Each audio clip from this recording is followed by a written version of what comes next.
Good evening, everyone. The meeting is now convened. It is December 13th, 2016, and we are here for our regular administrative meeting.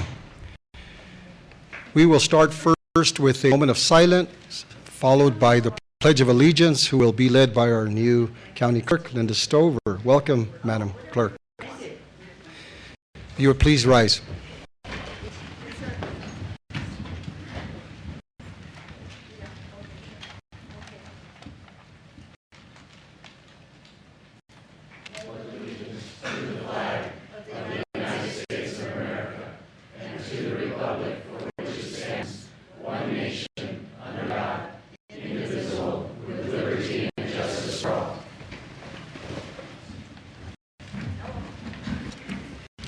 Thank you, Madam Clerk.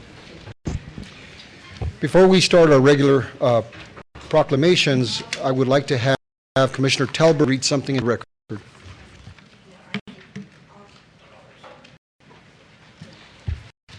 Thank you, Mr. Chair. Commissioner Talbert will now read into the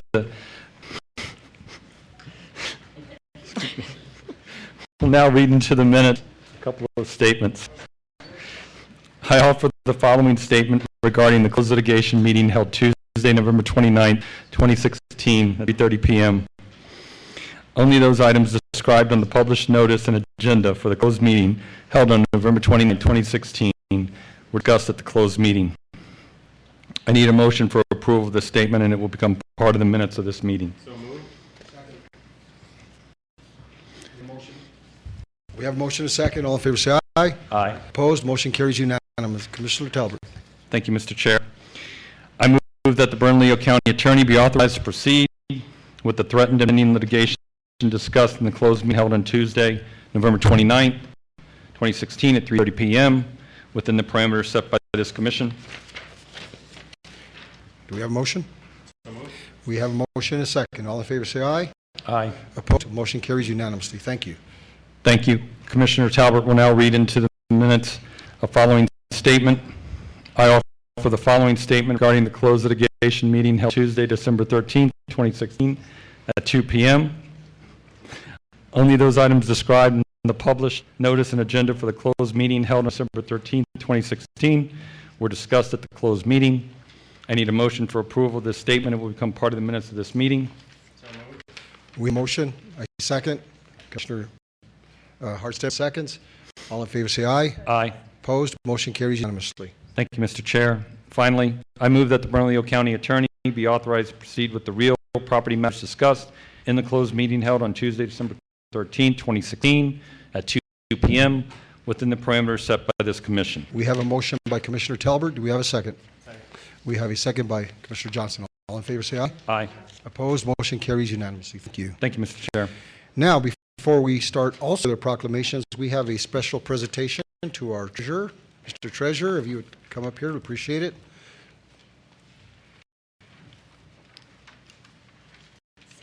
We'll get to you in 1 second, Julie. Commissioners and Chair, glad to be here. This will be my probably last official duty, I guess. I'll be leaving on, I think they audit the books on the 30th, and they should be in excellent shape. So we'll probably leave at about 5 o'clock. I don't know about it, if my parking pass will work after they disconnect me, but I'll have to figure out a way to get out of the parking lot. But that'll make two of us, Mr. Treasurer. Let me read this. This is presented to Manny Ortiz, Bernalillo County Treasurer, in recognition of your service to Bernalillo County, January 1st, 2013, through December 31st, 2016. So you got to the end of the month. You're okay. Thank you for your dedication. This is presented to you by all the county commissioners, myself, Commissioner Johnson, O'Malley, Hart-Stebbins, and Talbert. Thank you. Thank you. If you would come up, please.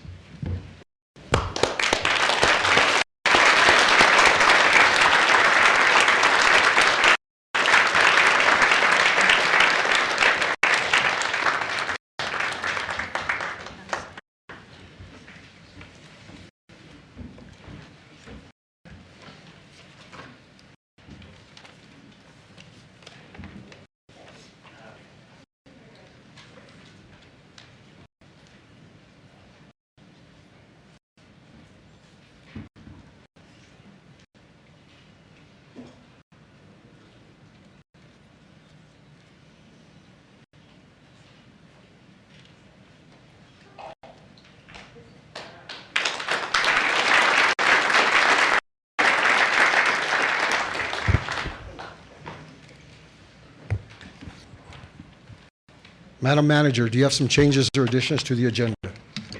Mr. Chairman, Commissioners, yes, I do. Just one change. Can we please move item 12A, that's the New Mexico Mission of Mercy Dental Clinic sponsorship, just right after the consent agenda? Thank you. We will do that. Moving on to back to the agenda, item 4A. This is proclamations. We have a proclamation for Roger Mickelson. Commissioner Johnson. Thank you, Mr. Chair, and if I could have Dolores Morgan come down, and General Salas, if you would. Thank you, sir. Tonight I'd like to honor the life of a friend of mine, but also, and more importantly, a public servant. Roger Mickelson truly epitomized how an individual could serve his community and utilize the public process to enhance the quality of life in our community.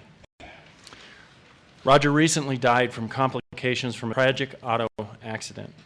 This past Saturday, I was privileged to attend a memorial service for Roger. And elected officials and community leaders, there were counselors, the mayor was there. We're all present to remember Roger. And to a person, they confirmed that in any endeavor Roger always left behind, he left everything better than he found.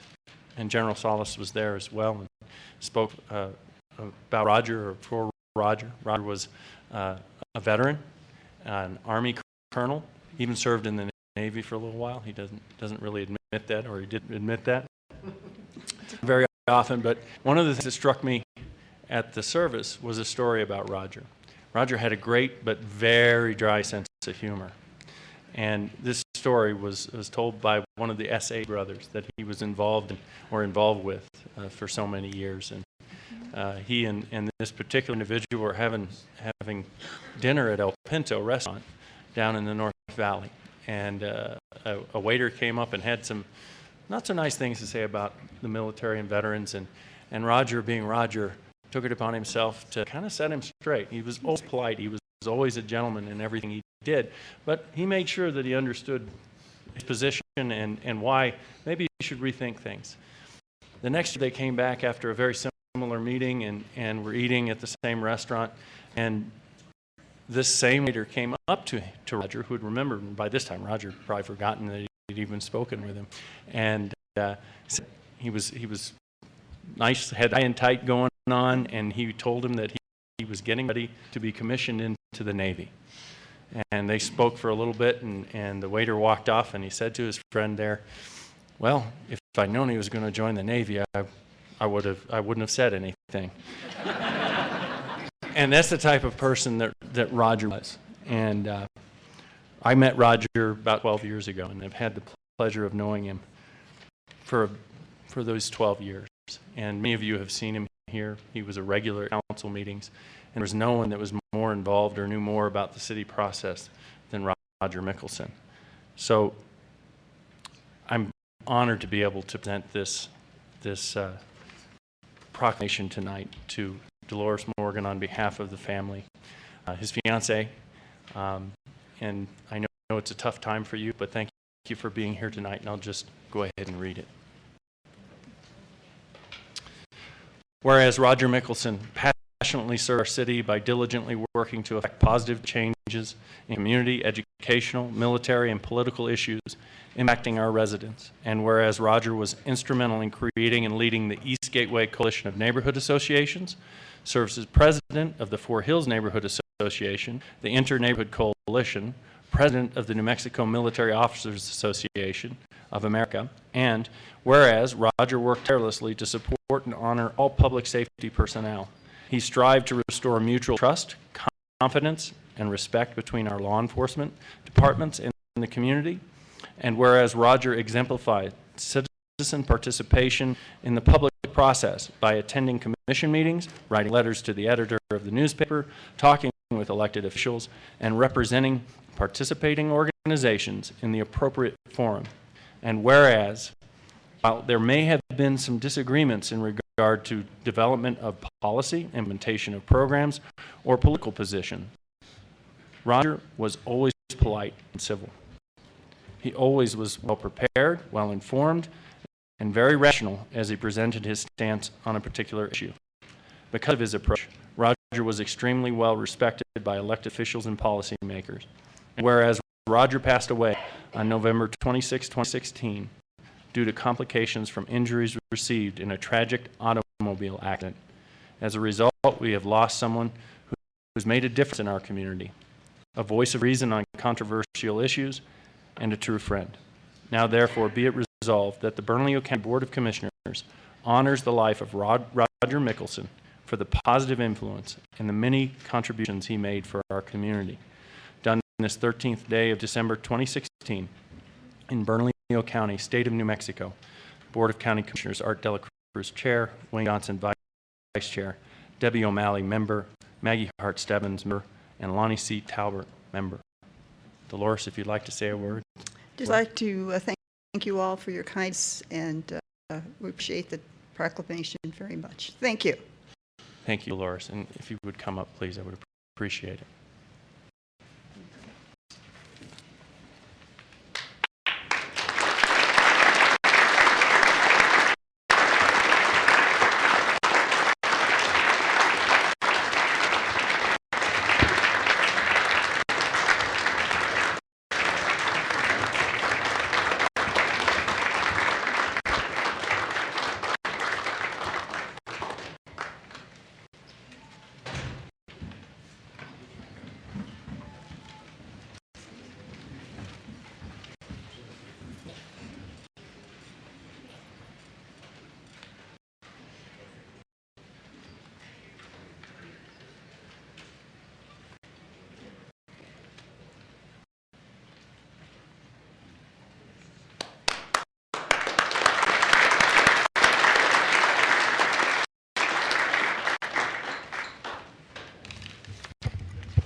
Moving on to item 4B, we have a proclamation for Jim Hinton.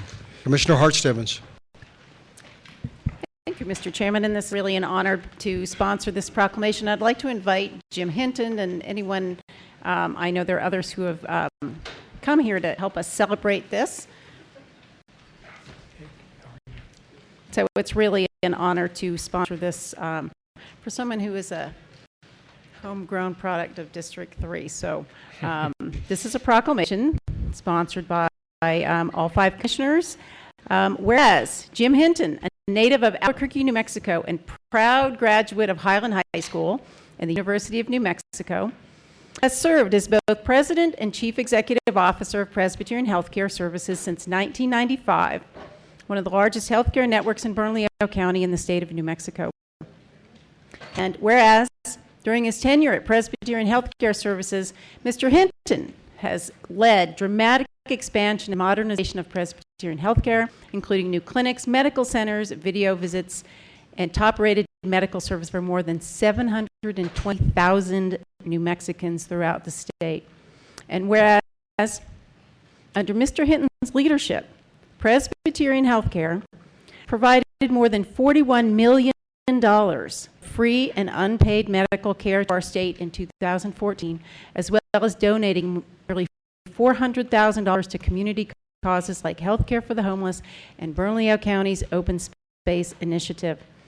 And whereas Mr. Hinton has served in numerous leadership capacities outside the Presbyterian system, including as chair of the American Hospital Association Board of Trustees. And whereas Mr. Hinton has played a major role in job creation in our community, serving as chair of the Albuquerque Chamber of Commerce, chair of the Albuquerque Economic Forum Board, working with Albuquerque Economic Development, Central New Mexico Community College, UNM, and using his abilities as a natural leader to promote the private sector at every opportunity. And whereas Mr. Hinton has devoted his abilities and resources to serve his hometown by challenging fellow business and community leaders to think bigger and aim higher. And nowhere is this more evident than his leadership to expand opportunities and improve quality of life for future generations through Mission Graduate, a regional effort to coalesce actions around the singular and long-term goal of supporting area students and attaining college degrees and certificates in Central New Mexico. And as an exemplary executive and civic leader, Mr. Hinton has set a high bar for himself in our community, and his pursuit of excellence has resulted in positive and significant impacts in the areas of healthcare, economic development, and education in Bernalillo County and throughout New Mexico. Now, therefore, it resolved that the Bernalillo County Board of Commissioners does hereby proclaim, and I'm going to change this to December 14th so you actually have a full day to enjoy it, does hereby proclaim December 14th, 2016 in Bernalillo County as Jim Hinton Day, done this 13th of December 2016 in Bernalillo County, state of New Mexico. And, you know, we don't honor every community, we don't honor every business leader this way, but I think that Jim Hinton really stands out. You know, we've been blessed in this community, I think for decades, in having community leaders who focus not just on building their own businesses and focusing on their own entities, but really focus on building us as a community, both Bernalillo County, the city of Albuquerque, state of New Mexico. And Jim, you've really been one of those, you know, really focused on, you know, improving our quality of life in so many ways. I'm sorry to lose you. I know it's exciting to have opportunities elsewhere, but, you know, again, very proud to know you and to recognize you as a very highly esteemed resident of Bernalillo County District 3. So thank you for being here. Thank you for all you do, and best wishes. We have a proclamation here for you because I'm pretty sure you don't have enough stuff to go on your wall in your new office. So, and thank you for coming tonight and again for all you do. Hold on a second, Commissioner Johnson. Thank you, Mr. Chair, and thank you, Commissioner Hart-Stebbins, for bringing this forward. Jim's accomplishments are amazing, and he truly is somebody that New Mexico will miss. I thought about, when I saw this on the agenda, I thought about maybe having Jim Chinawith come up here and say a few words on my behalf. Anybody that's known Jim or been at a meeting that he chaired or emceed or have been introduced by Jim understand that he was just about as bad as Jim Chinawith when it comes to introducing people with a roast. In fact, his jokes are funnier, but also worse at the same time. I have never quite figured that out. I always appreciated Jim's sense of humor and making those meetings that sometimes could be just tedious as all get out. Otherwise, a lot more pleasant experience. And that humor went a long way with me, and I very much appreciate your accomplishments and all that you've done here. Thank you. And I warned you this at one point. You have an employee that has law enforcement ties. Yes. She's named Mary Eaton. Right. And you might think that you're getting out of this state, but I have it on good authority that you're not going to be able to even leave town. So I'm just letting you know that right now. Commissioner Hart-Stebbins. Thank you. And on the issue of Jim China, he was planning to be here tonight. It was Elmo because he thought it was going to be Jim Henson Day. So we're sorry that he was not able to join us. So again, Lynn, I'd love it if you had some comments. Well, I can speak for NAIOP and certainly for Economic Forum that Jim has been a major force for economic development in all of the endeavors that he's undertaken, and certainly will be somebody that will be remembered. You know, there's an old saying, for New Mexico, so far from God and so close to Texas. And unfortunately, we've now lost another favorite son to Texas, but I know he'll be back.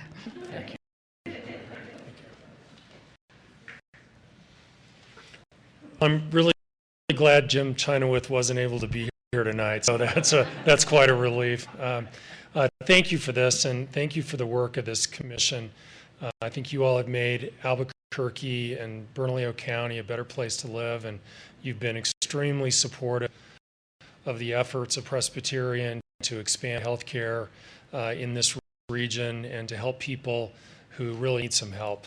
And I would just, maybe as a reminder, Presbyterian was founded by a Presbyterian minister in 1908, and he founded the hospital to provide a place for people who had tuberculosis to get health care.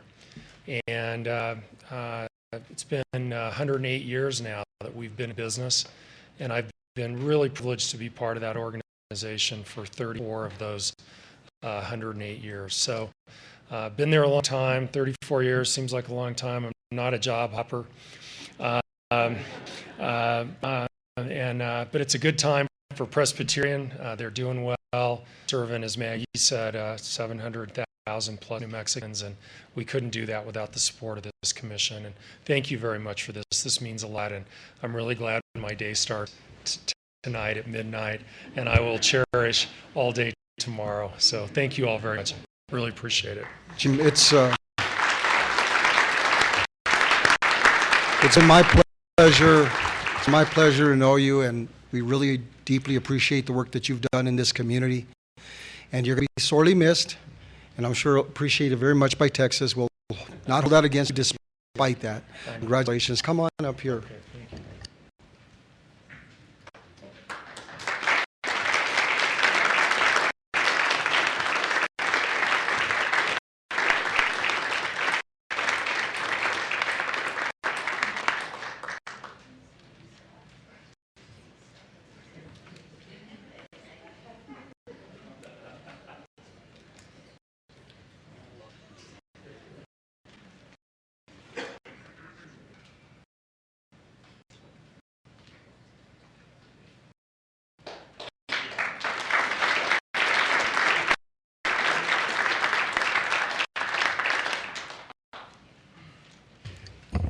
Moving on to item 4C, employer support of the National Guard and Reserve Day proclamation. Commissioner Art Stebbins.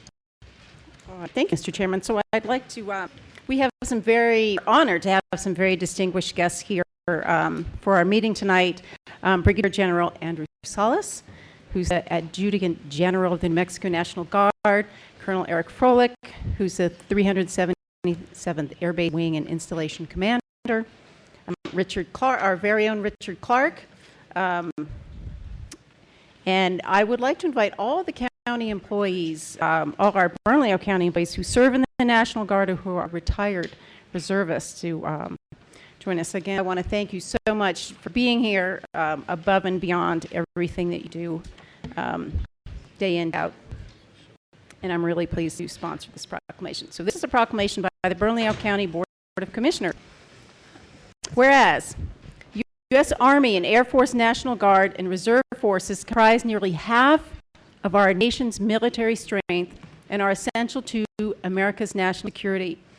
And whereas, our nation's reserve component forces stand ready to answer the call to serve, whether acting alongside active military duty counterparts all across the globe or responding to humanitarian crises at home and abroad.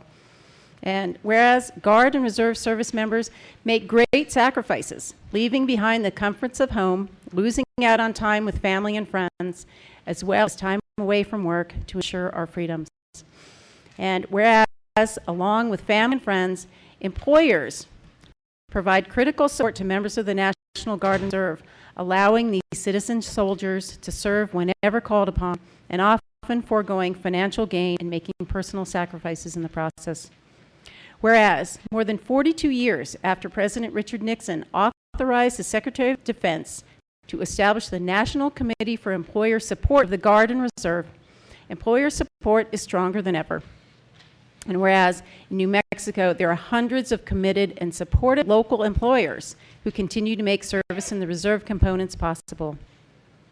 And whereas over 130 Bernalillo County employees proudly serve in the National Guard and Reserve, making important contributions to our national security through their military service and to our own organization and community as a result of their leadership, training, and many unique skills they bring to the civilian workforce.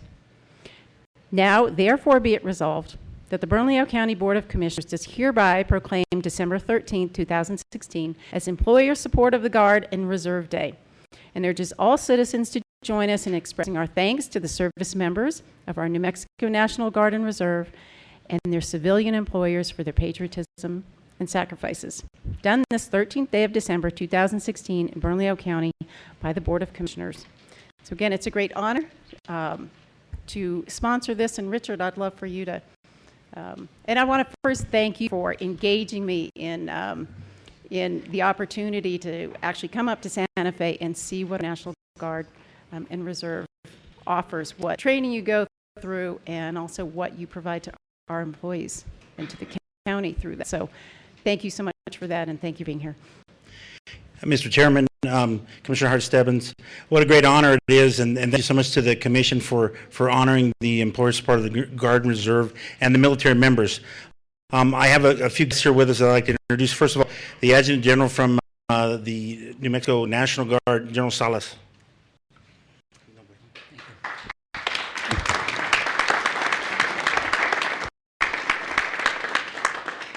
These generals are known for lengthy speeches, but I'll just give a few brief remarks. Chairman De La Cruz, your Commissioner Stebbins wasn't being quite honest with you. She actually got to ride in a helicopter up there, and I think that's really what touched her heartstrings about the National Guard. But as I'm looking at all of you, each one of you I know has demonstrated in ways great and small, through your personal example, your words of encouragement, your participation in various events, of your support for those that currently serve, not only the active duty, who's represented here by Colonel Froelich, but those citizen soldiers amongst the people of New Mexico that fill the ranks of the Guard and Reserve in New Mexico. Did you know that there's 437 zip codes in New Mexico? Kind of an interesting bit of trivia. And there's a National Guardsman in each one of those zip codes except for 31. And I think all those 31 are in Harding County. But that's just an indicator of the fact that we are America's and New Mexico's community-based defense force, and the fact that you have such a wonderful program to help those that currently serve as county employees that are members of the National Guard ensures that this nation and this state have the defensive capability that America and New Mexico depends on and deserves without breaking the bank. And for those of you that knew about the Doghead Fire or about Winter Storm Goliath or any number of national or state emergencies that occur, you know that it's all about calling out the National Guard. And just recently we brought back a group of 120 military police, men and women from ages 18 to 60 that deployed in harm's way to defend America in a very dangerous part of the world. So on behalf of all of us who serve you and who serve our fellow citizens, the National Guard and the Reserve, on the part of Colonel Froelich and our active duty brothers and sisters, thank you, commissioners, for what you do to make it possible for us to serve.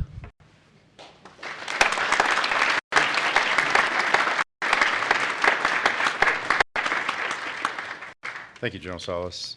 Mr. Chairman, Commissioner Hart-Stebbins, commissioners, thank you so much. If I could just read a brief statement of thanks for this proclamation. You know, at Kirtland every day we feel the positive effects of New Mexico Guard and Reserve professionals. We employ more than a dozen members in my own wing in that critical role. And in my own wing staff, I have 3 members of the New Mexico Air National Guard that work directly for me. Senior Master Sergeant Rubel Tafoya, Staff Sergeant David Rodriguez, and Staff Sergeant Amanda Martin. And they not only impact my wing staff, but they have strategic impacts across the installation in their various capacities. So we're really proud of them. I have a senior airman, Adiglio, that actually guards the ECP at the medical group off station that's co-located with the VA, and that is a guardsman that is serving in that security capacity. So they have an incredible impact on Kirtland Air Force Base. These citizen warriors bring so much to the table in terms of their talents, skill, and stability. They enhance our workplace and provide a special knowledge of the area and, of course, our local culture.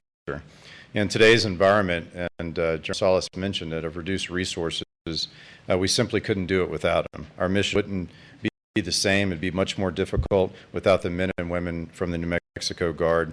I'm honored to serve alongside them. Thank you very much for this proclamation.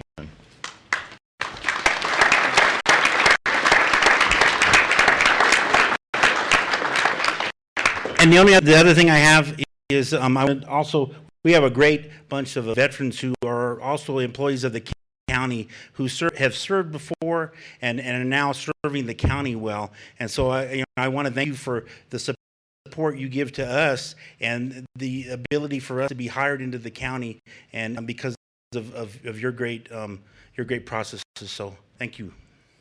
Commissioner Johnson. Thank you, Mr. Chair. And first of all, thank you all for your service. It's always humbling to see those that have served their country and who continue to serve their country in various capacities, whether active duty or reserve, here and get to meet them and those folks that really do sacrifice their time and a lot of the lives that that we all take for granted in many ways. They're missing birthdays and family events and Christmases and all those types of things that we all take for granted. So thank you, first of all, for your service. This is probably a really good night for our veterans and our military. I want to thank Commissioner Stebbins for bringing forth a bill later on tonight, a resolution expanding on a program that we started a couple of years ago that I was happy to sponsor, that made sure that veterans got interviews when they came and applied. If they met our minimum quals, they got an interview, and that'll be expanded tonight. And I'm very proud to support that action. I've also been told about just some additional service and training that our HR department has put together for veterans. And I think that's really good, because what ends up happening is you all have specialized training, but our world and your world don't always mesh, and they don't always talk very well together. So we don't understand some of the training that you've got really translates into some of the needs that we have. So I'm very, very proud to be part of Bernalillo County. I'm proud to support veterans, and thank you for your service. And thank you, county employees, for your service both to your country and to your county. Thanks. Commissioner Stebbins. Again, I want to thank you all for being here. Thank you for your service. I want to point out, you know, Richard Clark serves as our Emergency Management Director. Quiet guy, kind of hangs out, only comes when called. But, you know, when I traveled with him up to Santa Fe to this National Guard event, you know, this guy's a rock star. I mean, everybody knew him. Everybody was coming over, you know, wanting to say hello. You know, I sort of got to bask in the reflected glory. He made sure that I got to do everything. But I just want to say thank you, Richard. I know this is a side of you and actually a lot of our county employees that I didn't realize that you all served in the Guard. So I'm really pleased, you know, that you took the time to come tonight, that you serve both the country and the county in this capacity. And again, Richard, thank you so much for inviting me and sort of introducing me or helping me understand exactly what the National Guard does here in New Mexico. So thank you. And we've got a proclamation here. So if you all would come up, we appreciate it.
We have no items on item 5, certificates and awards. Moving on to item 6, board and committee appointments.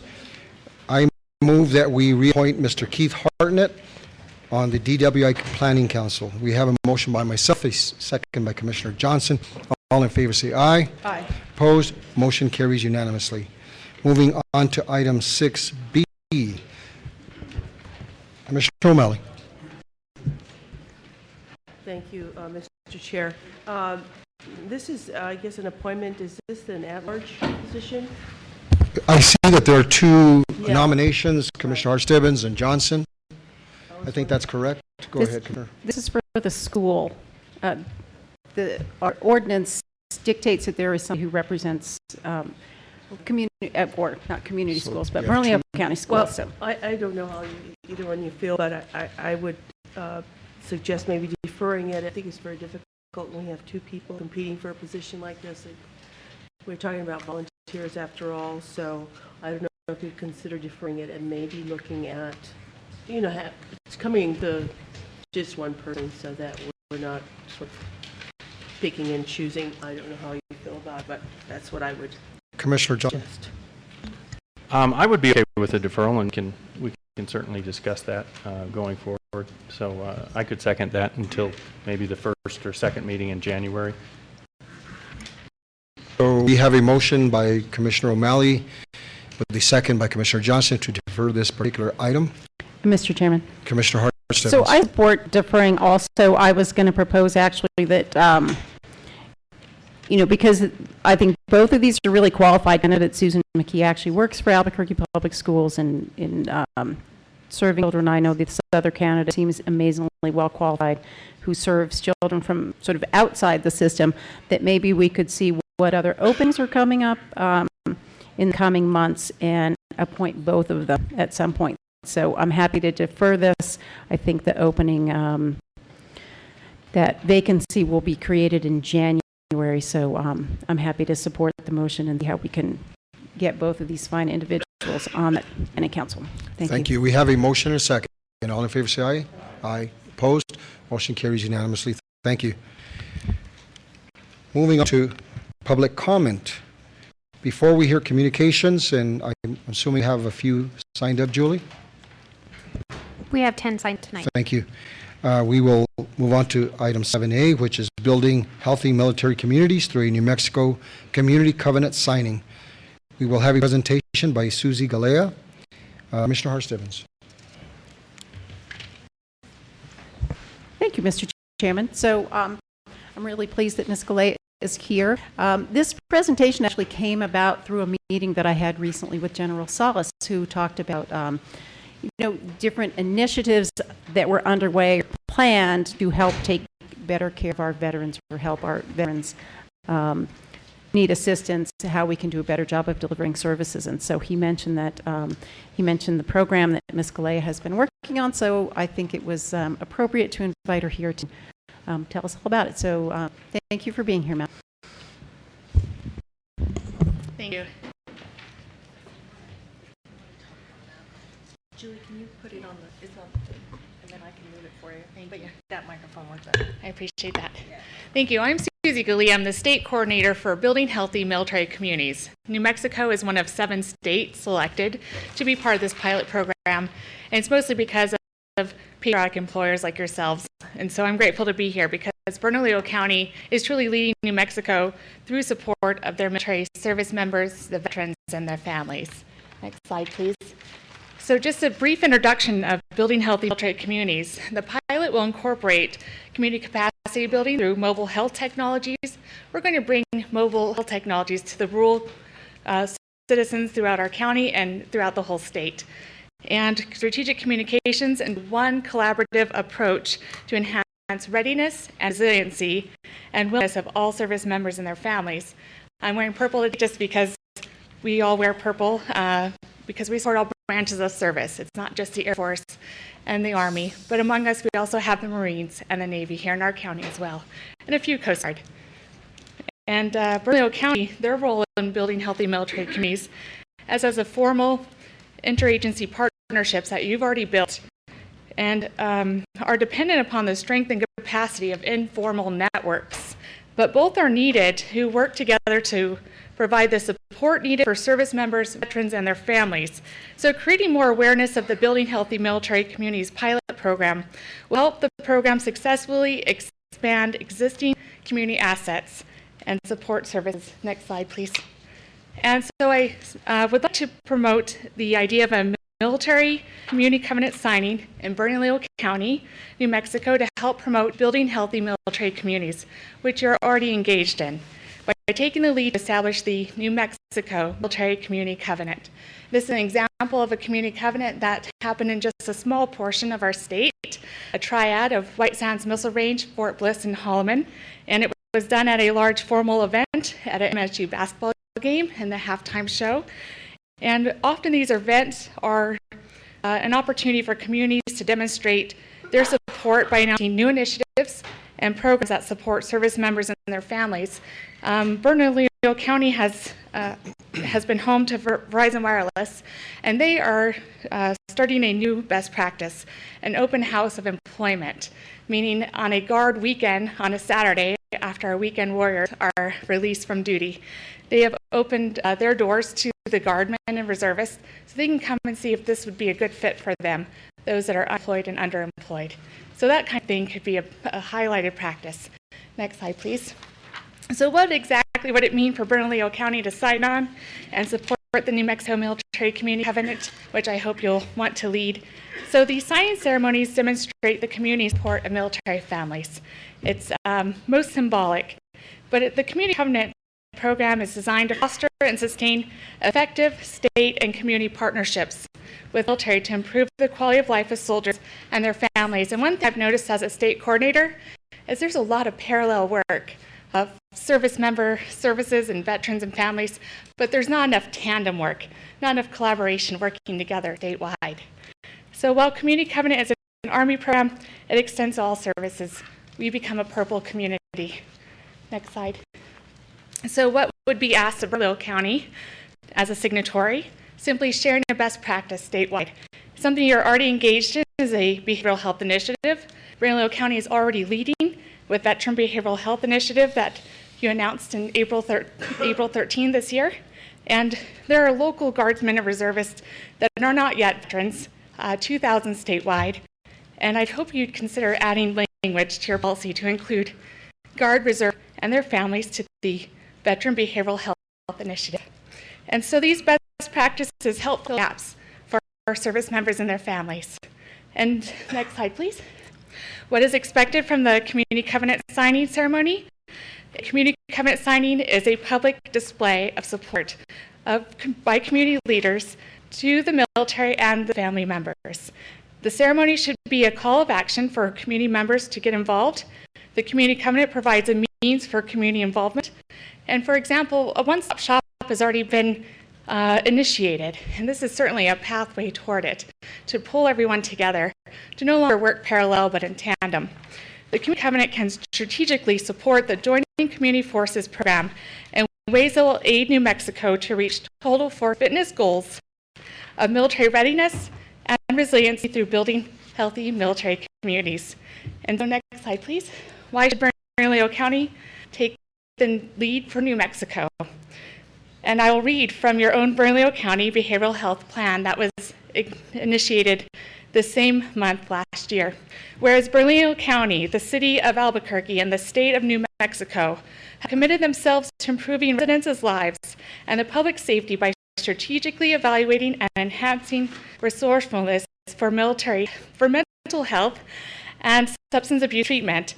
And whereas Bernalillo County has already created the best possible collaborative interagency partnerships toward building healthy military communities, now therefore, the Bernalillo County Commission need now only to create a resolution of support and invite selected military community members to a public signatory event for the New Mexico Military Community Covenant. Next slide. So we have formal partners, informal partners, and community partners. And just to suggest a few, we have our governor, our Bernalillo County, a mayor, a state representative, a U.S. representative, our adjutant general, a superintendent of schools, a military base commander, just to name a few. But that would help begin maybe the dialogue for creating those signatories that would sign on to a New Mexico Military Community Covenant signing. And I'd like to thank you tonight for your support of ESGR. And thank you for what you'll do later on the night to improve veteran hiring practice even more. So we're building a military community that sees in purple. And I hope that you'll continue on, just move one step forward to a New Mexico Military Community Covenant signing. Thank you. Thank you very much. Thank you, Mr. Chairman, for bringing this up. And I don't know if we need a formal resolution to do this, which I'd be happy to sponsor come January, but I think I would like to in some way give county staff direction, begin down this path to figure out what we need to provide leadership on this initiative. So I don't know whether we need a formal resolution or county staff will just begin working on that. But we can work that out. Thank you very much. Thanks, Mr. Chairman. Thank you. Moving on to public comments, but before we start, let me just recognize Senator Michael Dia, who's in the audience. Thank you for your work, Senator. Julie, go ahead. When I call your name, please make your way down to the podium. You will have 2 minutes to speak. Donald Gallegos, Bill Robertson, Lynn Anderson.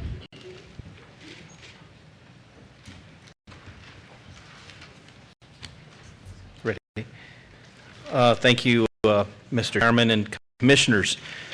I'm Donald Gallegos. I represent Sheet Metal Air Rail Transportation Division. I'm here to support your resolution for the regional rail yard in Los Lunas. It's a good idea. It will not increase any jobs for the railroad. It'll basically divert a job from Albuquerque going towards the rail yard. That job currently goes to Berlin. Specifically, what concerned our members, I am a locomotive engineer and I work for BNSF Railway. Cases over the years, BNSF Railway has promised various things to the state. Union Pacific has promised things to the state, and the little caveats that didn't quite come to fruition. Santa Teresa, the state gave them basically the world, tax-free everything, and the jobs went to existing employees in El Paso, Texas. If you go down there today, not a single one of those workers at Santa Teresa are New Mexico residents. They commute from El Paso. As a case in when we gave BNSF Railway a fuel tax exemption, they were sending jobs to Amarillo, Texas. Since we gave that exemption, the number of jobs in Clovis, New Mexico has been reduced from 130 to 30 jobs. So although I'm in support of this resolution, I see be aware when they're offering you things from the railroad that look real close. I hope they're New Mexico jobs that we're getting with this 5,000 that was in print, and I thank you very much.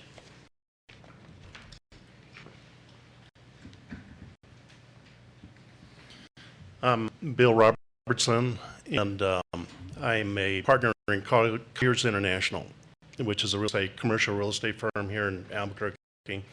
So I've been doing this for 33 some odd years. And I get to travel around the country and stuff and look at all these real estate projects and get to hear other brokers around the country what economic generators that Central New Mexico Rail Park can bring to New Mexico. I stand in support of this project. It's something we're just sorely lacking here. And because of our infrastructure and all our logistics, the stuff that we're capable of, we're missing the boat on. They have the land, they have the project, and it's something I think we really need. Lynn Anderson, Bill Lemon, Dennis Carpenter. Good evening, Chairman De La Cruz and Commissioners. My name is Lynn Anderson, and I'm president of NAOP, the Commercial Real Estate Development Association. We're a cross-section of the commercial real estate industry, and our members include architects, engineers, developers, brokers, financiers, contractors, attorneys, and other related professions. Normally, the chapter does not speak on single projects, but the Central New Mexico Rail Park is an important exception to that rule. There are 2 land bridges in the U.S., and New Mexico has tried for years to take advantage of the fact that both the Union Pacific in the south and the BNSF cross through our state. This proposed intermodal transportation facility would allow the BNSF to create new economic opportunities and for our area, and like well-served parks around the country, create a ripple effect in job creation both on the site and throughout the region. And as important as its potential for jobs and new businesses is the fact that much of the upfront work in developing this project is done. The BNSF issued a services agreement to the developers, a major achievement in and of itself, and thousands of investment dollars have already been spent in building the rail switch and other infrastructure. Plus, there are other government entities that are in support. I applaud Bernalillo County for thinking regionally and for your in-depth due diligence on this project, and urge the approval of the MOU before you tonight. This is a unique opportunity where it appears the stars are aligned for a major boost to the economy of the county and all the Middle Rio Grande. NAIOP members are in strong support of this project. Thank you.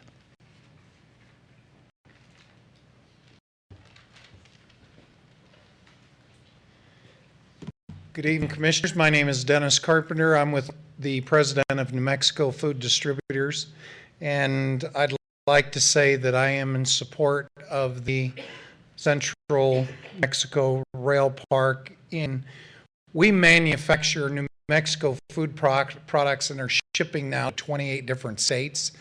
So this would be something very, very beneficial for us. I realize that in here in Albuquerque and in New Mexico, we do not have a lot of manufacturers, but I am one of them, and this would certainly help us tremendously.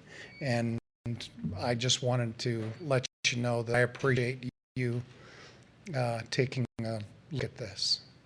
Thank you. Bill Lemon, Rudolph Serrano, Don Schrader, Patricia Salazar. Bill Lemon with Bright Construction, Commissioners and Chairman, thank you for listening tonight. I just wanted to mention that I am definitely supporting the Central New Mexico Rail Yard. I own a company that we started here over 26 years ago to do commercial contracting and industrial contracting. It's projects like this that are exactly what this state needs to get some jobs going, not only for companies like mine, but you know, to get the permanent jobs going beyond the construction work. So thanks for you guys considering the project down there and supporting the regional development of the economic vibrancy of our community. Thanks.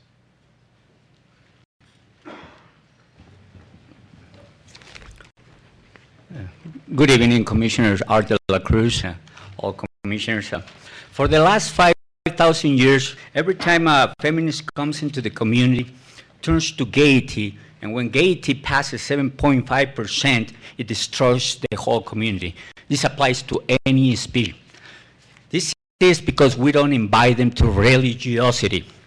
So, Little Weatherina is here not only to save Christmas, but to save feminists, and by putting them into all religious systems. This is the first book, children's book, that brings a feminist character into religiosity to save Christmas.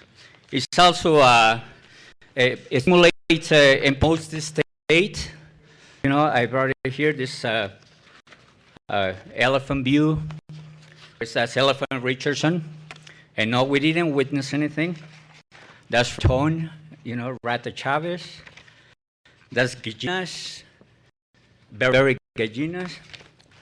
And that's our state promotes religion. So I'm going to give for free for you guys, you know, so any county employee can get to you guys and download a copy. It's the most beautiful Christmas story that you can hear. And we're just working for you. Thank you very much. John Schrader, Patricia Salazar.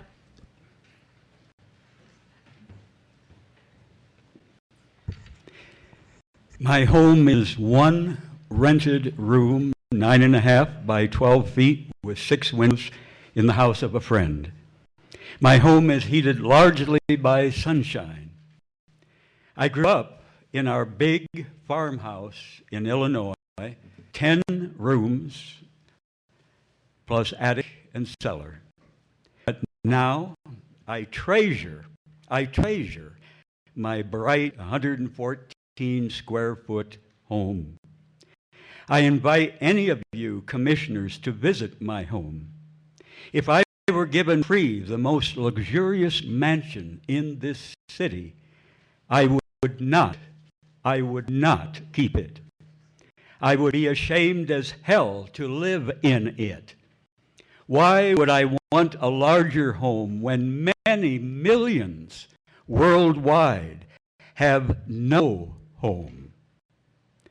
How would I feel if I had no shelter of my own, especially on long, dark, cold winter nights? How would you feel? How would you feel?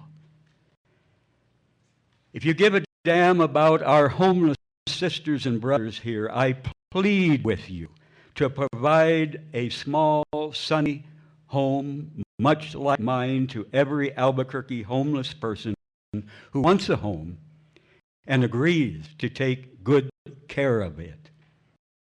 Make this number one over every other county-sponsored building project. I plead with you for small, decent, bright homes for all homeless people. We can wake up. We can change. We can put people in need first. Patricia Salazar. Commission, I appreciate the opportunity to speak to you this evening. I appreciate the opportunity and the invitation to come celebrate our military veterans. I'd like to let you know that I am a 23-year veteran. I serve in the New Mexico Air National Guard. I am also an employee of Bernalillo County. I'd like to tell you that your Human Resources Department is outstanding. They not only took care of me, I was gone on active duty for 13 months. They took care of me. They ensured all my benefits were intact, and they are truly an amazing group, and I want you to know how well they took care of me during my absence. I'd also like to ask that I am an employee of the Youth Services Center, and I ask that the Commission please assist me in better informing management as to Guard and Reserve deployments, active duty. Right now I'm on probation. I'm a 2-year employee of Bernalillo County, and I ask the Commission to please take a look. Probation is typically 9 months. It can be extended 3 months, and I am still on probationary status, and December of 2016 was my 2-year anniversary with Bernalillo County. And I ask that you please take a look at this and consider this, and please assist me mitigating my circumstance. Thank you. That concludes public comment. Thank you. Well, I'm going to have my own public comment here for a second. It'll only last 2 hours. So this is my last official meeting as a county commissioner, and I wanted to take a moment to thank all of you commissioners, and of course to thank the citizenry who elected me to this office. It has been an absolute honor and a joy to serve. It isn't always fun, but I have been very honored to do so. And I want to thank especially all of the employees of Bernalillo County in every capacity that they function in. They have been extraordinary. They have been amazing sometimes, and they have been truly examples of stewards and servants of our community. And so since this is my last meeting, I wanted to take that moment to thank all of our county employees. Commissioner Johnson. Thank you, Mr. Chair. And we had planned this for later on, but since you made some comments, I think it most appropriate that we go ahead and go forward with this right now. While everybody's still here, we may be putting everybody to sleep. First of all, I would certainly like to say that it's been a pleasure working with you. This is a challenging job across the board. We all come from different backgrounds, different districts. We have different needs, different pressures, different political backgrounds, different political and economic pressures. It's always tough to work through those, and you've always been a good partner in that, and a reasonable person to go to and work with on sorts of different problems and projects. And you know what?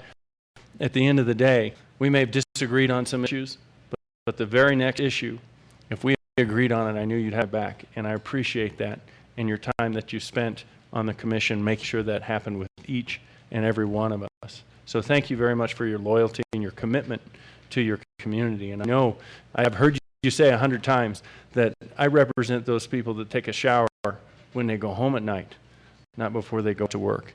And you never took that out of your mind. So I very much appreciate that about you. You never forgot where you came from. You've always represented your people well in your district. And with that, I'd like to present you with a small token of our esteem and recognition. And Commissioner, I'll just go ahead and do this, and then you're on, okay? This is presented to Art Dela Cruz, Bernalillo County Commissioner, in recognition of your service to Bernalillo County, January 1st, 2009 to December 31st, 2016. Thank you for your dedication. Presented by the Board of County Commissioners, Wayne A. Johnson, Vice Chair, Debbie O'Malley, Member, Maggie Hart-Stebbins, Member, and Lonnie C. Talbert, Member. Commissioner. Thank you, Commissioner Johnson. Completely unexpected. Commissioner O'Malley.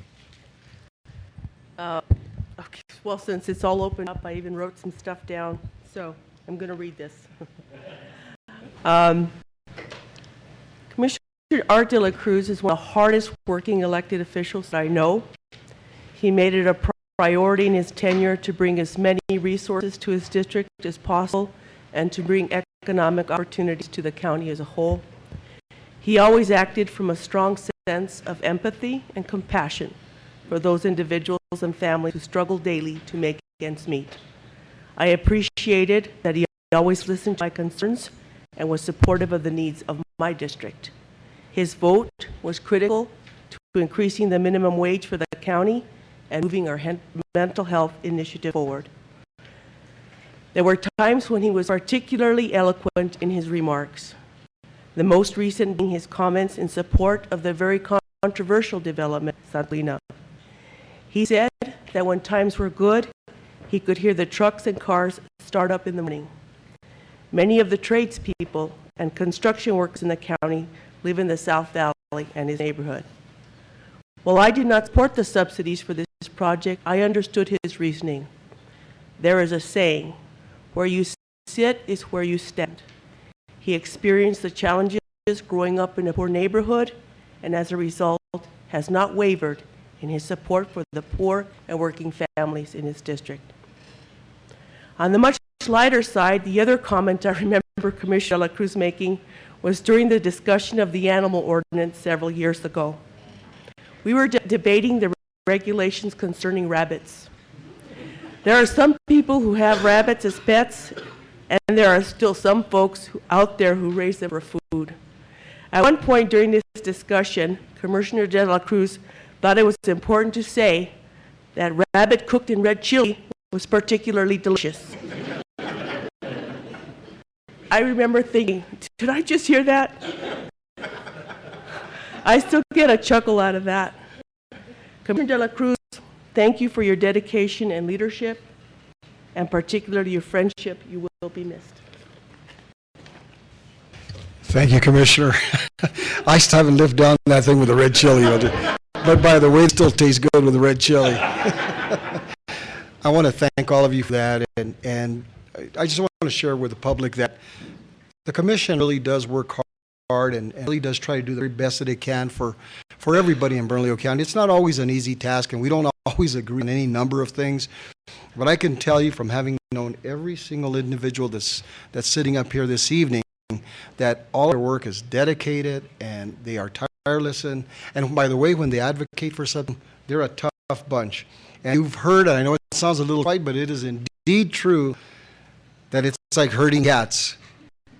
So thank you very much, cats. Moving on to the next slide. Oh, Thank yes, you. we have a picture. Well, Mr. Chairman, may I just add my congratulations Commissioner Hart-Stebbins. on your term as your 2 terms as commissioner. You know, this is January 1st going to be a strange new world for me because, you know, as long as I've been on the commission, which is 7.5 years now, you have always been here, and you know, to sort of guide things and sort of explain how things should work. So we'll miss you. You know, it really will be interesting after all this time to suddenly be here and not have Art De La Cruz on the county commission. So thank you for all your hard work for all the projects where we've been able to work together, and I do wish you well. whatever you decide to do next. Thank you so much, Commissioner. Commissioner Talbert. Thank you, Mr. Chair. I just want to say thanks to Art. I mean, as a mentor, really, in helping me navigate the 4 years, I could always count at a minimum a smile every time I ran into him, whether it be in the hallway or in the garage when we were leading a meeting. And it's great when you're new to an elected official body to have someone who is willing to show you some guidance and not judge. And that really is the key, I think, is the non-judgment part, regardless of where you stand on an issue. We could always count on Commissioner De La Cruz speaking his mind and always looking out for his constituents, which is always important, especially in this role. So thank you, Art. I'll miss you, but I know that we're going to see you around somewhere and we'll run into each other. So thank you, sir. Absolutely, Commissioner. I want to thank you for your dedicated reading of all the closed-door meetings. If you don't know this, the new commissioner always gets the duty of reading those. There's a new commissioner coming on board, so I encourage you to enlist him for that work. Right. Thank you all so much. Picture.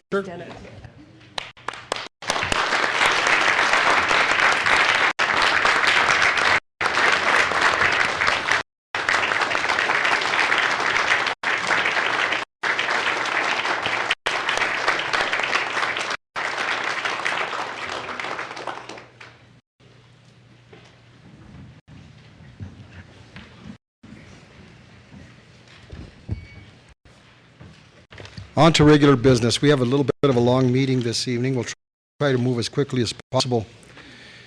We need a motion to approve item 8A, minutes of the November 15, 2016 Second. meeting. We have a motion by Commissioner Johnson, a second by Commissioner Stebbins. All in favor say aye. Opposed? Motion carries unanimously. We have a motion to approve can we have a motion to approve the consent agenda? We have a motion and a second. Commissioner O'Malley. Thank you, Mr. Chair. I just wanted to, I had a few questions on H, and I don't know if anyone's aware of this, on the Rio Grande Boulevard Bikeways project. And I don't know if I'm going to ask them now. Okay. No, Commissioner, we'll move that item first, and Julie, you want to find a place for that? Okay, thank you. We, with the exception of that particular item, we have a motion, a second, a motion by Commissioner Johnson, a second by Commissioner Talbert.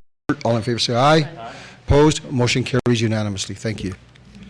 Moving That item on. will become 12E. 12E. E is in Edward.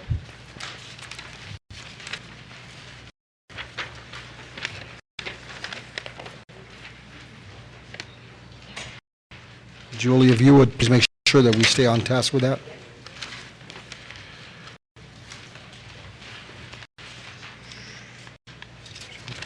Moving on to item 12A. Which one is that, Julie? We are on item 10A. Okay, got it. But go ahead and call it, please.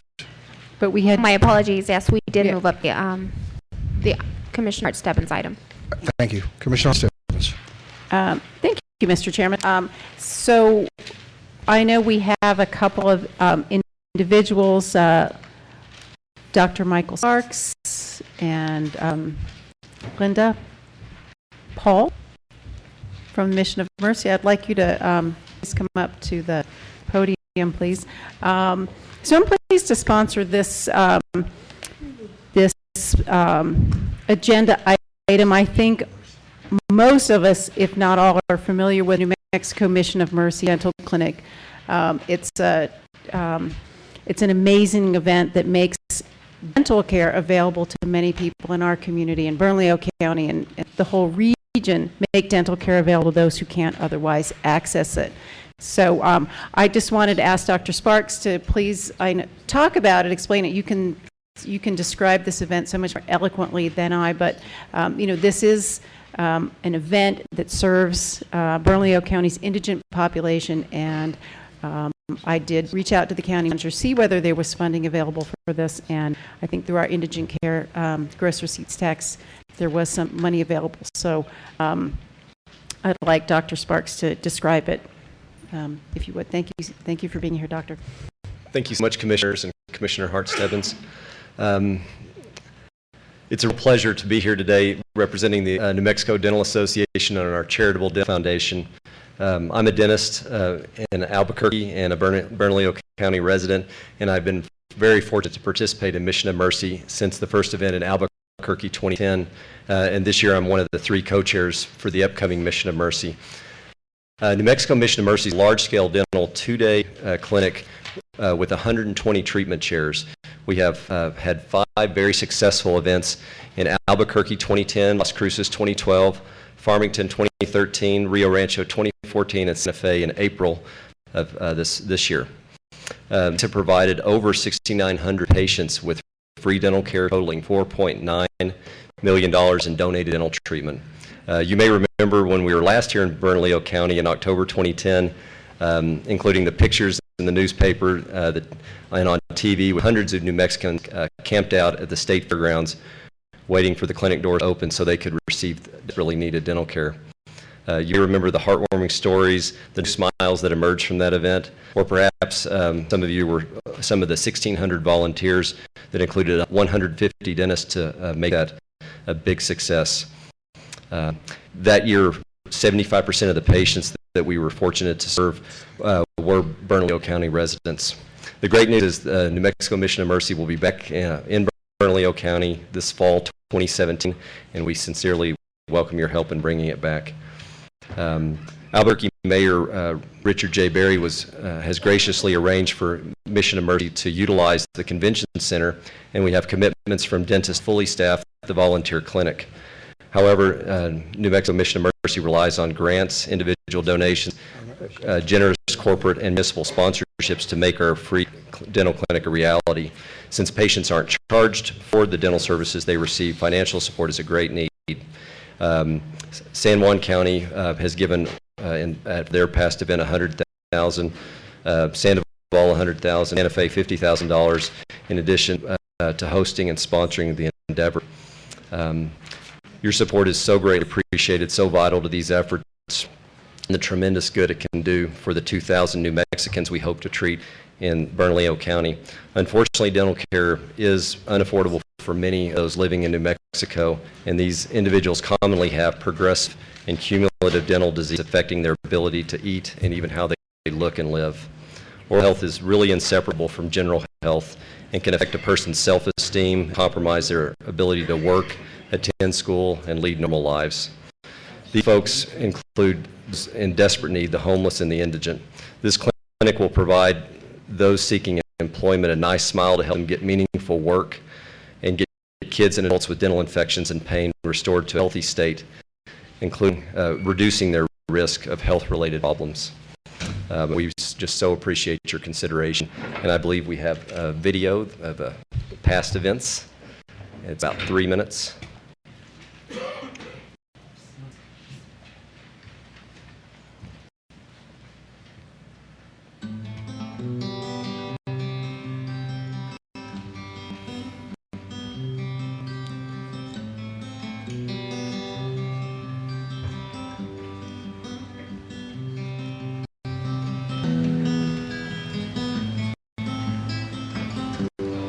Mission of Mercy. This is New Mexico's biggest charitable event, and we get a lot of dentists and dental professionals, hygienists and assistants, and lots of lay volunteers to come out and help to serve the citizens of New Mexico. It's an organization that goes to different parts of the state and takes care of people's dental work who don't have the benefit of going to a dentist because of no insurance or not enough money. They don't care what you make a year. They just want to take care of people. These aren't trainees. These aren't people that don't have jobs. These are the top quality dentists around, and they travel a long ways to get them. At all the upper people, and there's 5 on the bottom. They're going to do dentures. I got the call. I hid my smile because my teeth don't look good and I work in the public, and so now I can actually grin and smile. When you replace somebody's front teeth if they have missing teeth, it allows them to smile, allows them to go get a job. They cry, we cry. It's really fun. It inspires us in this group here to see all these patients come in who are down on their smile, not happy with what their smile looks like, and when they leave this section, they have new front teeth, and I think it's the most rewarding thing. I have been waiting for years to get dental work done. I'm a waitress trade. I can't do that, afford it, because waitresses don't get hardly ever any kind of health insurance. And then I had an accident that I lost teeth up front, and it's hard to get a job without a smile. And I just haven't been able to have that opportunity like this.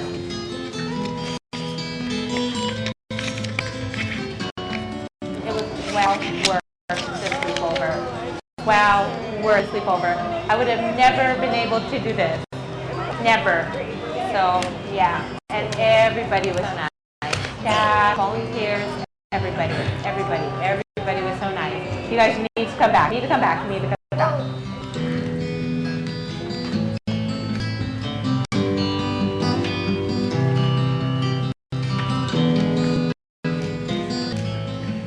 They're here because they need help, and we're here to provide that.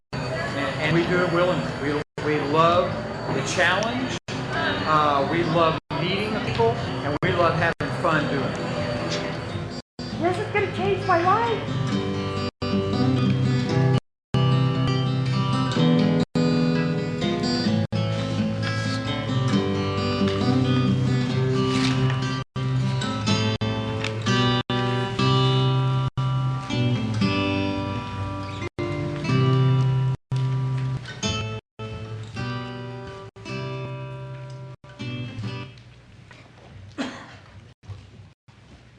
Thank you very much. Again, Dr. Sparks, thank you so much for all the volunteer work you do on this particular project and for being here tonight to share it with us. Mr. Chairman, I'd like to move approval. Commissioner O'Malley. Thank you very much, Mr. Chair. And Doctor, if you wouldn't mind, if I just have a quick question for you.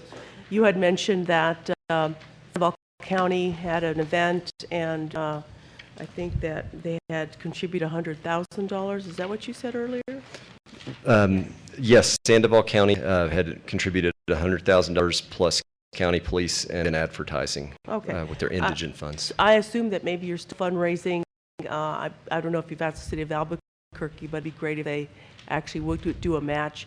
I mean, we're talking about the biggest county population-wise. I imagine we'll have a lot more people who would go to a clinic like this, much more than, of course, Sandoval County and City of Santa Fe. So I wish you luck in getting more support and more sponsorships. And I am supportive of this. Thank you. Thank you very much. So we have a motion, and was that a second, Commissioner O'Malley? We have a motion and a second. All in favor say aye. Aye. Opposed? Motion carries unanimously. Thank you.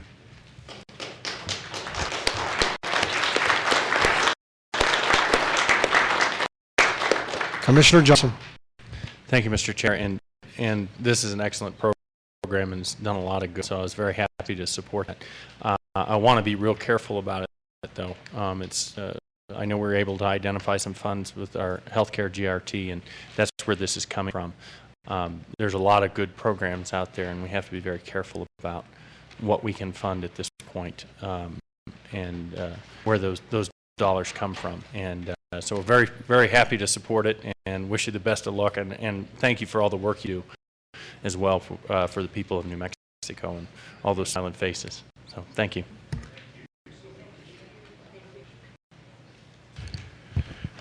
Thank you, Julie. I want to make sure I'm on track here. 10A. 10A. Okay. That is County Manager's Office Capital Improvements Program Ordinance Provisions. Motion to introduce and approve the publication of amendments to Ordinance 2013-14, Sections 2-271 through 2-274. Clay. Good evening, Mr. Chairman, members of the Commission. My name is Clay Campbell. I'm the Capital Improvement Program Manager. And the motion before you tonight is to introduce some very minor text amendments that have to do with dates, timeframes, et cetera, with our Capital Improvement Program. Move approval. Second. We have a motion and a second. All in favor say aye. Aye. Opposed? Motion carries unanimously. Thank you. Moving on to item 10B, Economic Development, Notice of Intent to Adopt an Ordinance under the Local Economic Development Act related to El Pinto Foods LLC. Ms. Armijo. Mr. Chairman, the Economic Development Staff recommends the approval of the Notice of Intent authorizing a local economic development agreement with Pinto Foods LLC. I'll stand for questions. Commissioner O'Malley. Thank you, Mr. Chair. So this is, so there's an application that El Pinto will move forward, or this is in support of their application to the state? Have they already applied to the state? How does that work? Mr. Chairman, Commissioner O'Malley, they've applied to the state. The state has granted the funds, Okay. and we received confirmation from the state. Okay, thank you. Commissioner Johnson. Thank you, Mr. Chair. And I've been consulting a little bit with the county attorney and regarding this particular item. El Pinto Restaurant is one of my clients at Vista Media Productions, and we're running that by Mr. Kidd over at the compliance office, but I wanted to speak to tonight's action. This is the notice of intent and not final action, and I'll let Ken address this, but it looks as if our analysis says that there's jeopardy here tonight as it's not final action, but I also want to disclose that relationship. I'm not under any contractual obligation at any time, but I do want to address that, Mr. County Attorney. Well, thank you, Mr. Chair, and thank you, Commissioner Johnson. I appreciate the abundance of caution and the incredible efforts for transparency and ethics. And I'm very proud of this ethics commission that we have here, and you did bring that to my attention, and we sent it to Mr. Kidd. Mr. Kidd and I both agree that this is just for introduction purposes only. We'll look at it carefully when it gets to an action item, make sure we do it, and the mere fact of disclosure, I think, is highly ethical conduct. So thank you. Thank you very much, Ken. I appreciate it. And of course, if we find something that is a problem, then I will recuse myself at action. Thank you. This item is sponsored by Commissioner Talbert. Commissioner Talbert. Thank you, Mr. Chair. Mailing, if I'm correct in understanding the leader, we simply become the pass-through, right? The state provides the funds, and we simply are just the fiscal agent, if you will. So in terms of approval, if the state approves Mr. Chairman, then we're fine, which I support, by the way. Mr. Chairman, Commissioner Talbert, we're still required as a local government to go through the LEDA process. Yes, you're correct. Essentially, we're acting fiscal agent. Thank you. Thank you. Do we have a motion? Motion, please, to approve. We have a motion by Commissioner Talbert, a second by Commissioner O'Malley. All in favor say aye. Aye. Opposed? Motion carries unanimous. Thank you. Moving on to item 11A. Madam Clerk, may we have a resolution number, administrative resolution for item 11A2? Yes, Mr. Chairman, that will be AR 2016-89. Excuse my voice. Thank you. This item is a motion to rescind administrative resolution 2015-54, and that is the veteran and spouse interview preference. This is sponsored by Commissioner Hart-Stebbins. Commissioner Hart-Stebbins. Thank you, Mr. Chairman. I think I'd like County Attorney to just explain what this is, and then I'd like to express my support and move approval. Thank you. Thank you. Also, we do have somebody from HR, Renetta. Why don't you come a process question related to your office? Thank you. Proceed. Thank you, Mr. Chairman. De La Cruz and Commissioner Hart-Stebbins has introduced. This is two action items. First, to rescind administrative resolution AR 2014-54. You'll recall that resolution was the one that gave the military service members interviews for vacant positions. We would rescind that item and enact this new AR, which then would include veterans and their spouses. And that's a summary. Thank you.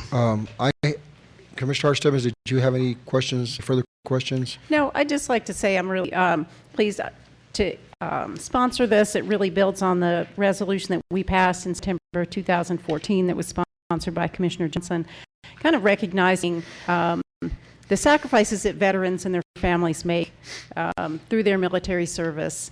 And I think, well, I know when we passed that, we overlooked a very important group that I think often doesn't get recognized, and that's military families, so spouses of our active duty military, and who make tremendous sacrifices. So when a military family is asked to move every 2 years, the active duty individual has a job every 2 years, or has a job, but the spouse, if he or she wants to remain employed, has to move every 2 years. And that can often be viewed as a risk, as something that employers maybe don't recognize, but I think moving every 2 years probably builds a certain type of skill set as well in some of these military families, these spouses, adaptability, willing to adapt to different situations, and so I think that they have a lot of skills that probably should be brought to our attention that may not without this particular provision. So happy to sponsor it. I think in the spirit of full disclosure, I would fall on this. I am married to an Army veteran, and I just want to disclose that. And I did have a discussion with the county attorney about this, so I'd like if you wouldn't mind, Ken, to just explain, whether I should recuse myself from this particular agenda item. And thank you again. And once again, I'm very, very proud of the Commission action, not only on this item, but with regard to items of disclosure and transparency, and every effort to conduct themselves in the highest ethical manner possible. This was brought to my attention. We had a discussion with Mr. Kidd once again, and of course, this is such a general class of people, spouses of veterans, that it's not singled out for any single person's purpose, and that's clear. It's just a good thing to do. And two is there is a requirement that any county commissioner elected would have to wait out a year anyway, so there's the cooling off period, which was the intent of that in any event, and there's no current intent for you to do anything on your own behalf, but the better behalf of those spouses of military veterans. So I think the disclosure is very curative, and any appearance of impropriety is absolutely gone, and I appreciate you asking us about it. Thank you. And I do think it is extremely unlikely that I would ever try to take advantage of this particular policy, but I did want to disclose that. Thank you, Mr. Chairman. Commissioner Johnson. Thank you, Mr. Chair. And I don't know, did we get a second on this? Yes. Okay. I just want to make sure there was a second, otherwise I was going to second it.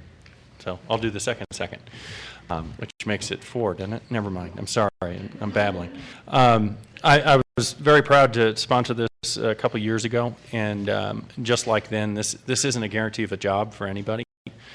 This is if you meet minimum qualities, you get an interview. You get to get there and get in front of someone. And one of the things that these discussions have really made happen, and I'd like Renetta to come down and talk a little bit about this, is I think it's created some other programs within the department that I think have been beneficial to veterans, made them think about what's going, or made them think about the resource that we have in veterans and in reservists and military members.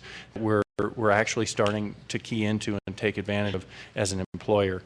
So if you want to just tell us a brief little something about what you all have come up with at HR, I'd appreciate it.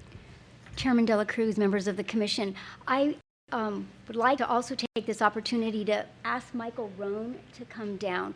Michael Rohn is a new addition to the HR department. He is one of our training specialists, and he offers a very unique breadth and depth of experience. He is retired military, and he is now leading HR's and the county's effort in terms of veterans. So yes, we are calling for interviews of all qualified veterans, but our outreach is extending further.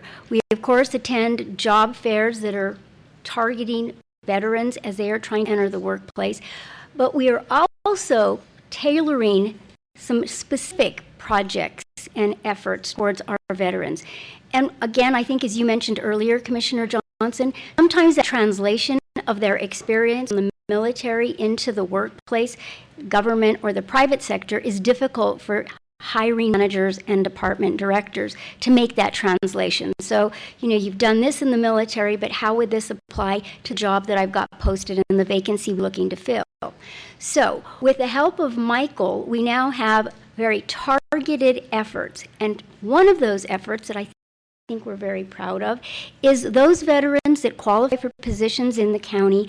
Michael is reaching out to those veterans to offer interviewing training so that when they are interviewing with the county, he is providing them with some basic tips, instructions on how best to execute that interview to their greatest advantage. Would you like to speak a little bit about that? He's got a great curriculum. Thank you, Renetta, Mr. Chairman, Commissioners. Thanks for the opportunity to serve the county. We developed with your leadership, Renetta's leadership, a number of initiatives to help veterans find opportunities to work with the county and their spouses now. And I'm excited to be a part of that. Renetta alluded to our offering training hiring managers on the advantages of hiring veterans, but now we're going to reach out to qualified applicants who've been referred and offer them the opportunity to come in and work with me on their interview skills, on learning a little bit about civilian interviewing or me interviewing with the county.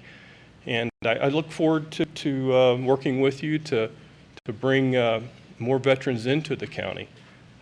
ESGR is a great organization, and I appreciate being here and being part of their recognition, and I think we can grow and develop that even further. Thank you very much, Renetta and Michael. I appreciate your work on this. And once again, I want to thank Commissioner Stebbins for bringing this forward tonight. I think it's a very good expansion of the program. And a lot of times we think about the families that servicemen and women leave behind, and that spouse that still has to take care of the kids and make sure that food gets on the table while they're deployed. So I very much appreciate this, Commissioner. Thank you, and I appreciate both of you. Commissioner O'Malley seconded the item, but she had to step away to the restroom. Do we have to redo the vote in a while, or? Did you vote on rescinding? Did we have? We probably need to do. Let's do that motion first, Commissioner Stebbins. I move we rescind AR 2014-54. We have a motion by Stebbins, a second by Johnson. All in favor, say aye. Aye. Opposed, motion carries unanimously. Now, Mr. Chairman, I move we approve AR 2016-89. we have a motion and a second. All in favor, say aye. Aye. Opposed, motion carries unanimously. Thank you. Thank you. Mr. Chairman? Commissioner Stebbins. If I may, as the county publicizes this particular initiative, we need to make it clear it's not just for veterans, but also for spouses of active duty military. That sets it a little bit apart from what we've done in the past, but we certainly want to, for our servicemen and women who are here in Bernalillo County or in New Mexico, make sure that their spouses are eligible for this advantage as well. So thank you, Mr. Chairman. Moving on to item 11B. Madam Clerk, can we have an administrative resolution for item 11B 1 and 2? Yes, Mr. Chairman, it'll be AR 2016-90 for number 1, AR 2016-91 for number 2. Thank you. Clay. Good evening, Mr. Chairman, members of the Commission. Clay Campbell, Capital Improvement Program Manager. There's two motions for you tonight for our legislative and capital outlay package that we're asking to be considered at the state legislature. This item was introduced to you all in late November. The first resolution is for capital outlay, and I do need to bring to your attention that there needs to be one addition. Mr. Chairman, Commissioner Talbert, our North Edith utility project was not funded by the Water Trust Board, and so this would be our one chance to add a request like we have in past years for that utility project. So I would recommend that we add item 1A7 for North Edith in the amount of $1.5 million for water and sewer infrastructure. That's one change that we need to have to our capital outlay resolution. The legislative policy priority resolution has one addition that came about from the last meeting that the Sheriff's Office requested on the addition of legal processing fees with the Sheriff's Office. So we've included that, and that's one change. Lobbyist Dan Weeks is here. I know he gave you a summary of what to expect for the session. He's here to answer any other questions you may have this evening. Do we have to have two separate votes for this, or do we do one vote? I think it'd be worth doing two separate votes on it, since they're two separate. I move approval of item 11B1. Do we have a second? We have a motion and a second. All in Mr. Chairman, favor? Commissioner may I Hurst just ask a question? So, Clay, I know that we've had extensive discussions about working with nonprofit organizations, and we have had a policy in place that a nonprofit, they wanted county assistance, had to apply through some kind of process. Is that process complete now? Mr. Chairman, Commissioner Hart-Stebbins, yes. We had a resolution in the summer, if you'll recall, in June, where we outlined some parameters and some constraints on requesting future capital outlay money. In July, I believe we received 8 or 9 requests from different nonprofits, and when Megan Ellsworth and I and the DCMs evaluated and looked at what was there, there were 4 that were consistent with what the county's doing and largely involving county properties that are leased to nonprofits. So those 4 are also included in section G in the resolution. Okay. So if a nonprofit has only recently reached out to one of us for support, they be disqualified from this process? Mr. Chairman, Commissioner Hart-Stebbins, not necessarily. I mean, the resolution that was passed last summer gives the county manager the authority during the legislative session to add something if you like. What we try to do is have an education process with nonprofits about what is going on with the state, what that means for us and what it means for them, and that it's not just a simple pass-through of money, but it really is a long process. And we really want to build in that educational process with new groups. And I appreciate that. I do understand the struggles that county staff has experienced over the last many years with some of these projects. So let me ask you, on sort of to follow up on that, if a nonprofit is asking for money that's going to go to a different governmental agency, would it fall under that same? They're not asking the county to sponsor, but they'd like our support for a proposal that. Mr. Chairman, Commissioner Hart-Stebbins, I certainly think that's appropriate for the county commission to express support for requests that might be going to other agencies. And in fact, I think it's section 3 of the resolution identifies 4 funding requests that Bernalillo County won't have anything to do with, but we do have a statement of support for their efforts to secure capital outlay money. So what you may be thinking of could certainly be added to that.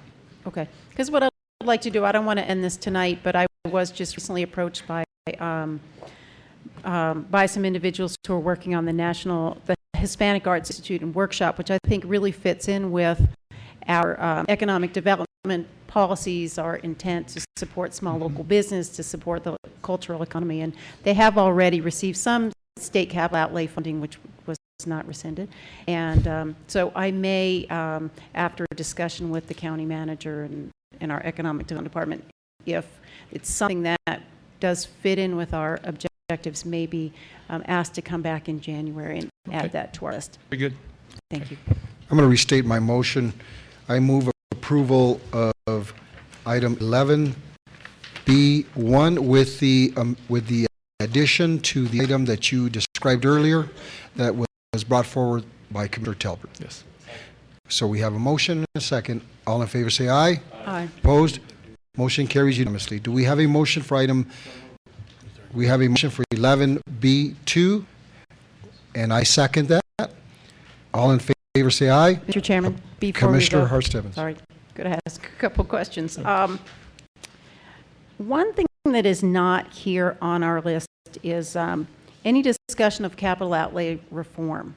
And maybe I'd like to ask our lobbyist if he's aware of any proposals, if there is anything here that we should be, or anything that's being proposed that we should be supporting in terms of capital outlay reform efforts. Thank you, Mr. Chairman. Commissioner, there are several capital outlay reform proposals that are floating around at the state right now. The LFC has got a fairly comprehensive package of recommendations that they're going to take under consideration. Primarily, the problem has been that proposals that have come forth are not ready. They're not shovel ready. They get stuck in the pipeline. Nothing happens, and that's part of the problem we've run into. Not necessarily with this county, because this county has been very good about getting their projects done, but statewide there's been a real backlog of projects that have not been fully funded. So part of the policy they're looking at is to make sure that any authorization of a project is not done until that project's actually ready to go, and that there's some assurances that the local government or the other entities that are involved are fully funding the project, and it's going to be able to be done and not just get stuck for several years, and reduce the capacity that's available. And I might say last week I went to the LFC hearing. There's only $65 million in capacity available for capital outlay projects for the upcoming year.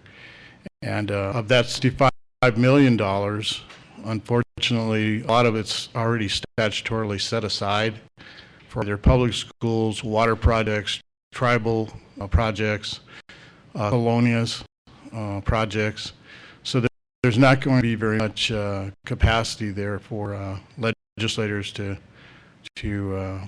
promote their projects and get their projects funded. There may be some changes to bond coverage and some things we could do to enhance that capacity, but unfortunately, because of the economic downturn in the oil and gas, severance bonds or severance revenues are way down. And also, in that meeting, they were also saying that the state revenues that were projected in August, the new projections are down by $70 million for the state general fund. So it's a fairly bleak situation that we're facing from a fiscal standpoint. Thank you. So among the proposals for capital outlay reform, is there any one that's come up or any discussion of prioritizing projects that are promoting economic development, job creation in New Mexico? The Jobs Council is coming forward with a lot of recommendations, and those will include a lot of the infrastructure that's related to economic development, and that package has not been finalized yet. But yes, they'll be focusing on that. All right, thank you, Dan. Thank you, Mr. Chairman. Thank you, Commissioner. Commissioner O'Malley. Thank you. You mentioned, Dan, that there were a lot of set-aside already in place in terms of, water projects and that sort of thing. And then I guess there's a portion that the governor would have control over beyond those set-asides? Mr. Chair and Commissioner O'Malley, the governor usually takes a third of what's available, but if the statutory set-asides eat up the entire amount of the capacity, then the governor's not going to really have much available to her either.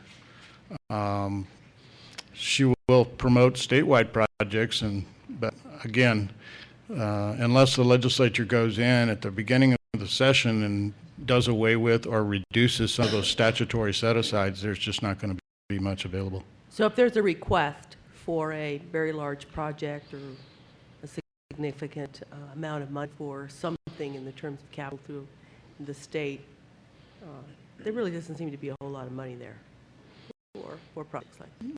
It's going to be a pretty dry year. For a dry year. Thank you. Thank you. Commissioners, any other comments, questions? We do have a motion and a second on the floor.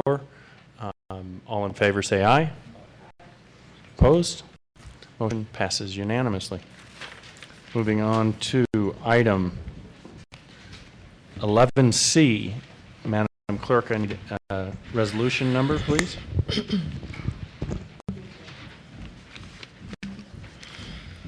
Mr. Chairman, that would be AR 2016-92. Thank you, Madam Clerk. Economic Development, adoption of the Bridge Boulevard Tax Increment Finance District. Mr. Chairman, the Economic Development staff recommends approval of the resolution authorizing the Bernalillo County Commission to modify the Metropolitan Redevelopment Plan, known as the Bridge Isleta Revitalization Plan, to include certain metropolitan redevelopment projects designed to eliminate slums or blighted areas. Approval of the use of tax increment financing procedures as set forth in the tax increment law for the purpose of financing such metropolitan redevelopment projects. I'll stand for questions.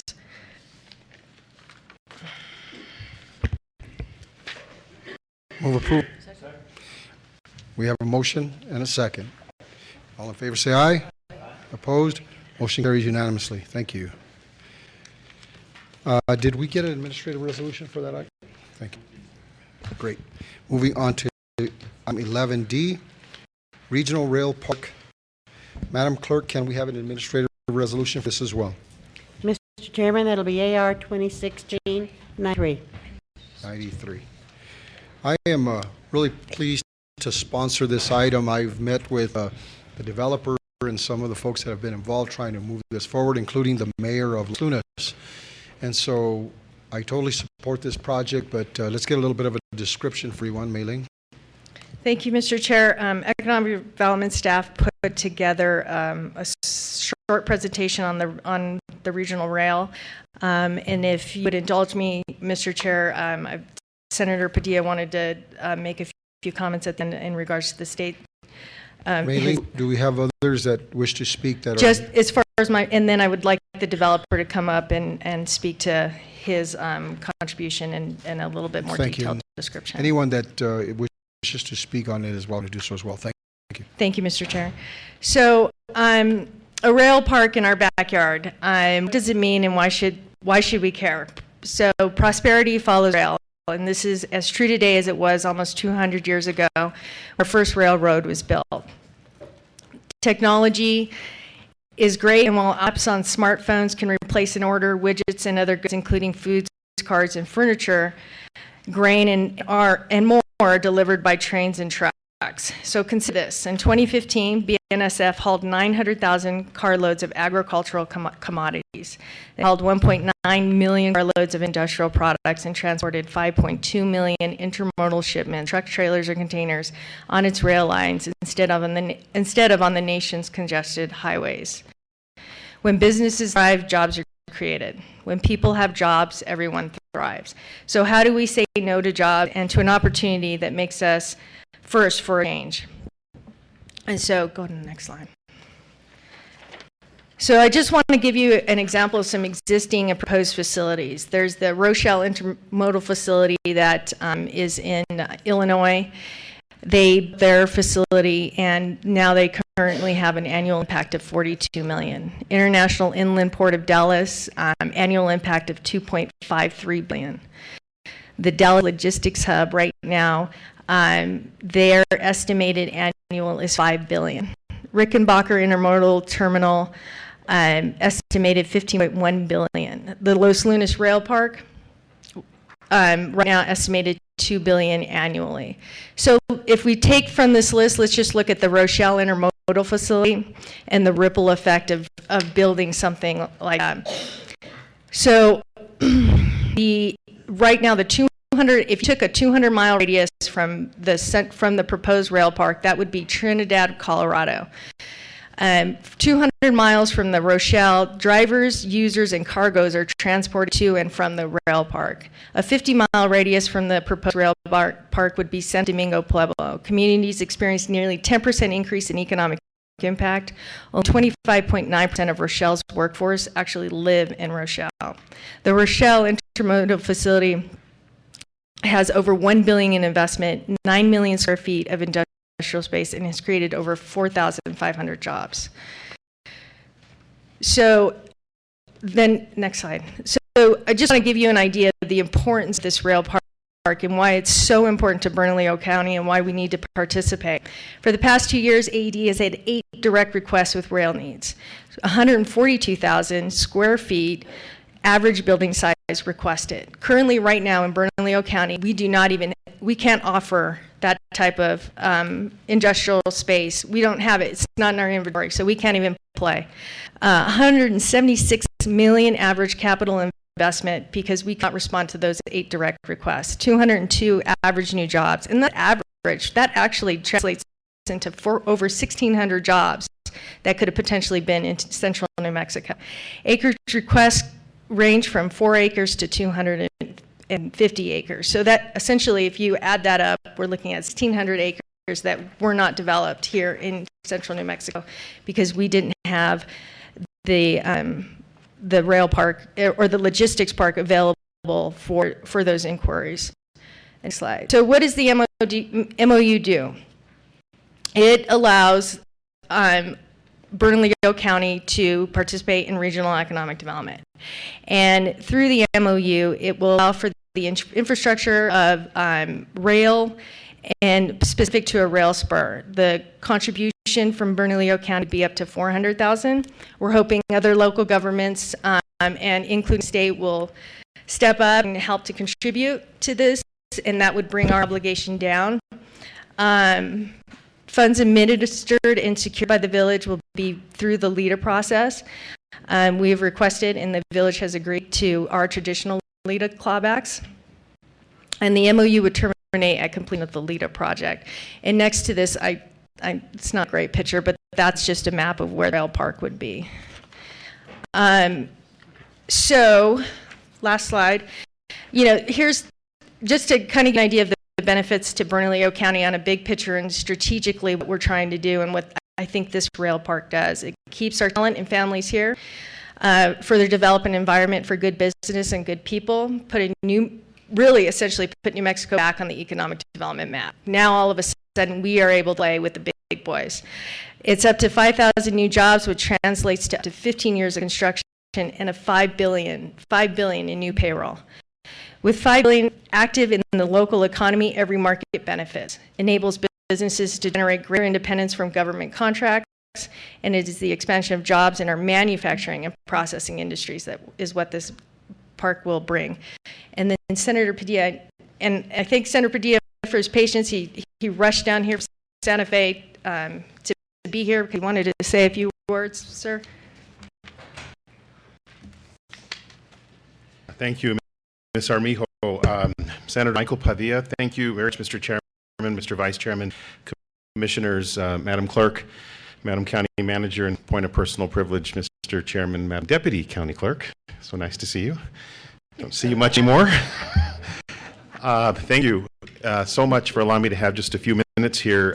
I think, Mr. Chairman, you and I, very simpatico on issues like this. We become known in the legislature, various things that we work on. Economic development and job creation is one of my passions in the legislature, and when I heard about this project, it sounded very similar to another project in the southernmost part of both of our districts as they lay on top of each other pretty much. And, it's going to be very few large astronomical things, that New Mexico is going to be able to do in the short run to start turning the ship around. I think that the investment that is being asked for here is actually a small one with regard to what the throughput and the delivery is going to be. I serve on a couple of economic development committees. I serve as the majority in the Senate, but outside of that, I serve in as chairman of the Science, Technology, and Telecommunications Committee. This very project is going to further expand the economic development as it relates to technology as well, from a logistics standpoint. The skill set that it brings to New Mexico's workforce is going to be, you can't even measure it, what it's going to do down the road. The Jobs Council, our new, well, not so new, but county attorney helped form something called the Jobs Council several years ago, and I immediately tackled him in the hallway and said, I want to be a voting member of that committee. And the reason is because I understand that we have 160,000 jobs. Just let that kind of aerate out there, in New Mexico that we need to plan for. 40,000 that we've lost 2008 to 2012.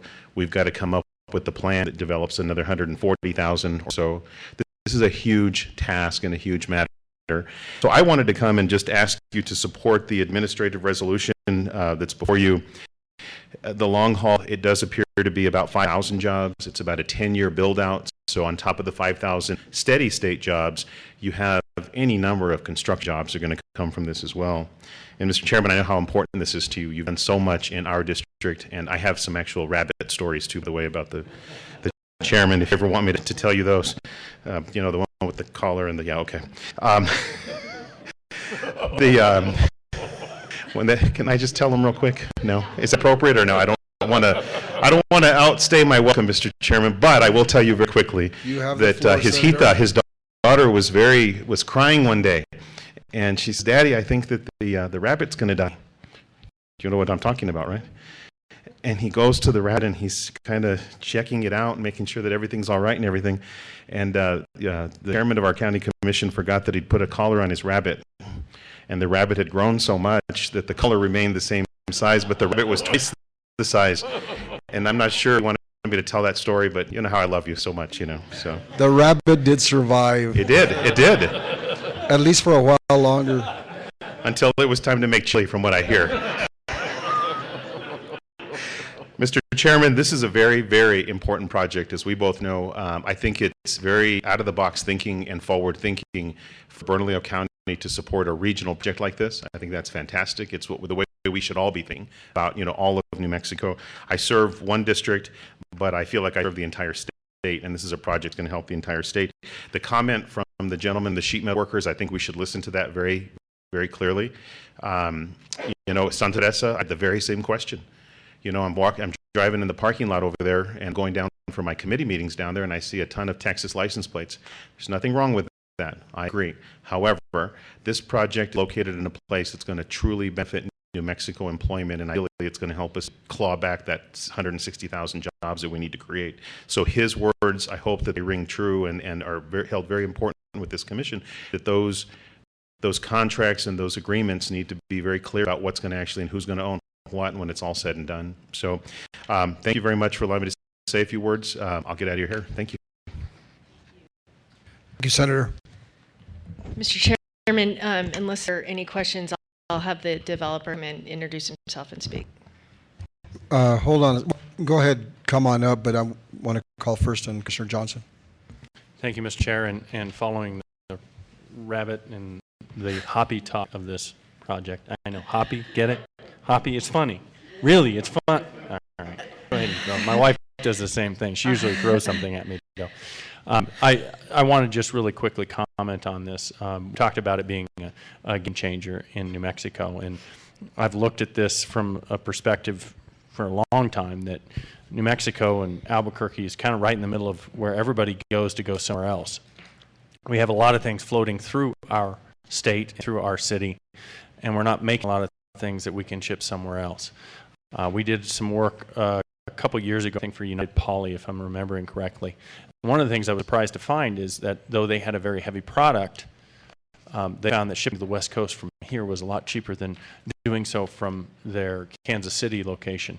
And I think if that's already happening by truck, just imagine what will happen with rail and how it'll benefit United Poly, how it'll benefit New Mexico Foods. So I'm very pleased to support this as it goes forward. Thank you, Mr. Chair. Thank you, Commissioner O'Malley. Thank you, Mr. Chair. And just going from the comments from the person who talked about the jobs and sheet metal workers and that sort of thing, I'm looking at the MOU, and there isn't anything about, the require or asking for or requiring that these jobs go to New Mexico residents. There's nothing in there that requires that whoever the developer, who the money will flow through to, that they meet Davis-Bacon wages. Nothing like that. It's just, here's the money. Mr. Chairman, Commissioner O'Malley, I think the developer's presentation includes answers to those questions. So if it's okay, I'll let him present and then we can go from there. Thank you, Mei Ling, Mr. Chairman, members of the commission. Certainly nice to be here tonight. thank you very much. My name is Tim Cummins. I was a partner in Rio Real Estate, and we are the developer and one of the owners of the Central New Mexico Rail Park going forward. I would like to thank you for your consideration of supporting it. I certainly agree with Senator Padilla that this is thinking out of the box, something we've talked about for 20 plus years, about how do we support everyone in a regional basis, especially supporting things that can't happen in our own jurisdictions. And this is one of those that we've looked at, and I'll talk a little bit about that. Rio Real Estate, I mean, to address your one of your comments, Commissioner O'Malley, we are all live in Bernalillo County. All of our investors live in Bernalillo County. All of our projects are in the state of New Mexico. So we're not an out-of-state or regional development firm that comes to run something up the flagpole, and if it doesn't work, go to a project in a different state. We're all committed to our community and our state as we go forward in all of our jobs. The thing we can't commit to, just to address your point before I get into the rest of it, is when we sell a piece of land to an out-of-state company.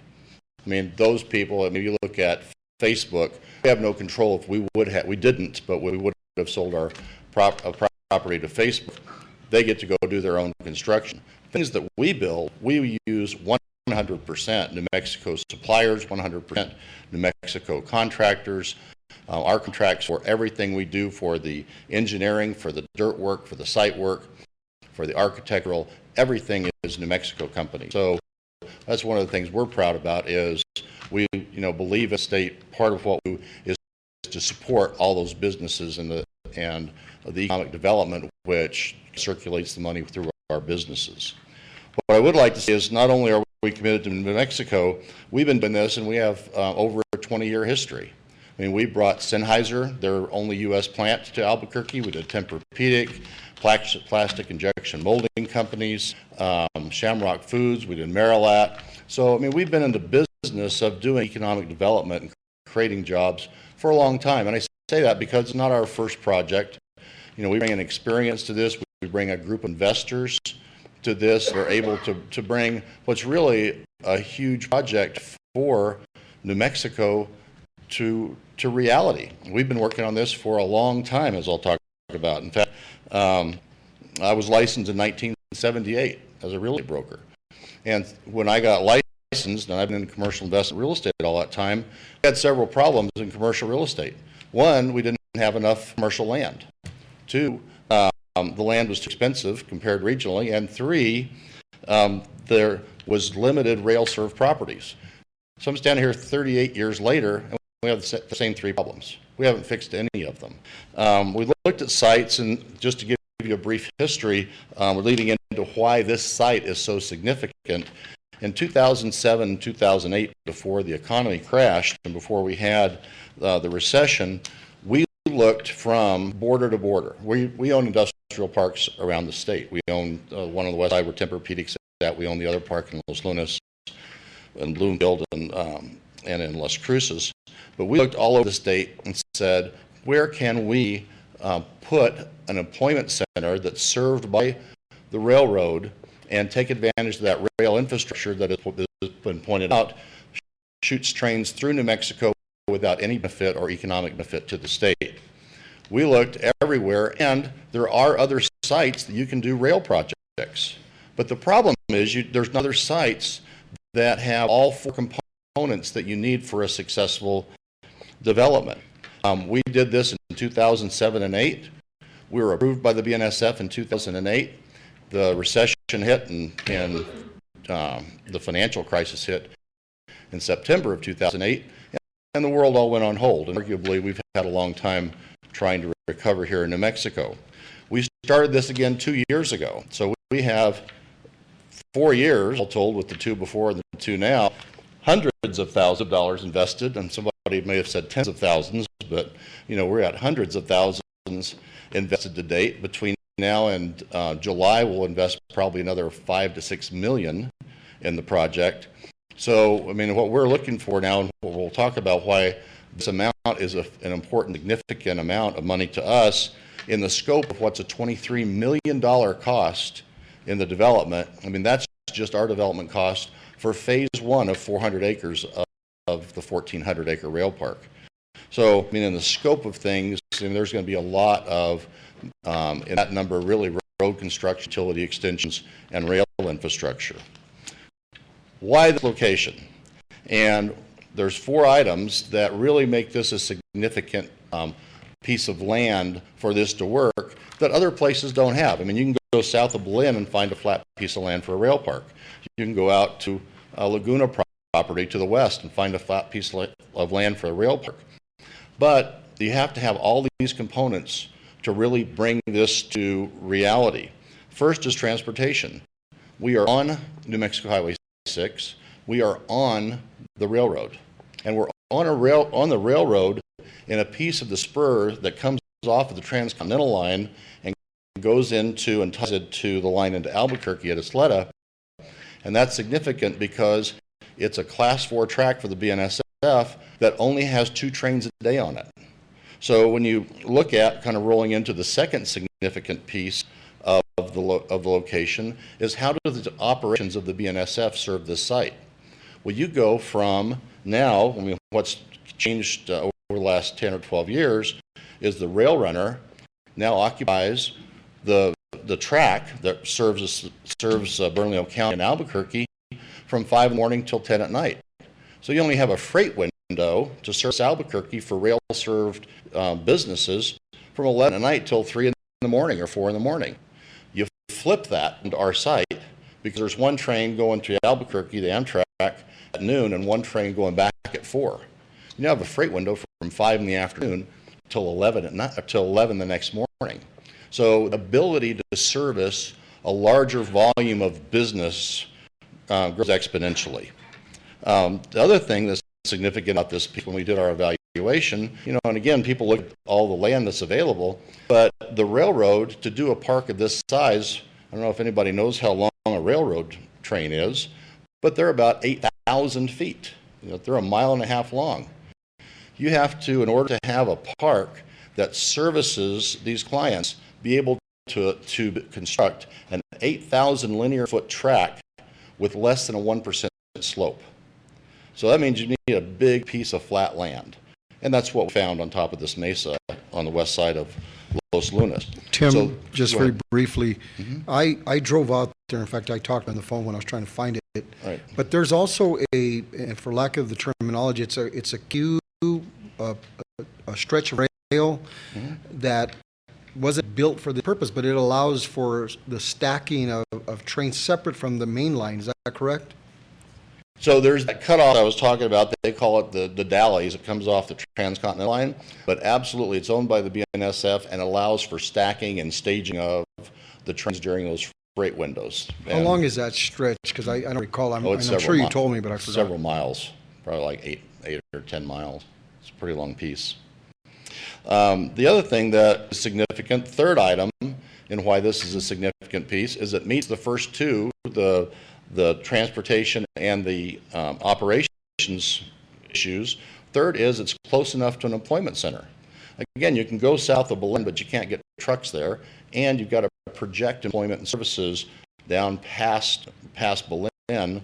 Same thing for other sites that are available. So yes, there are probably 8 other sites that we're looking at doing rail-served parks. None of them, until us, have been able to bring all 4 of these components together.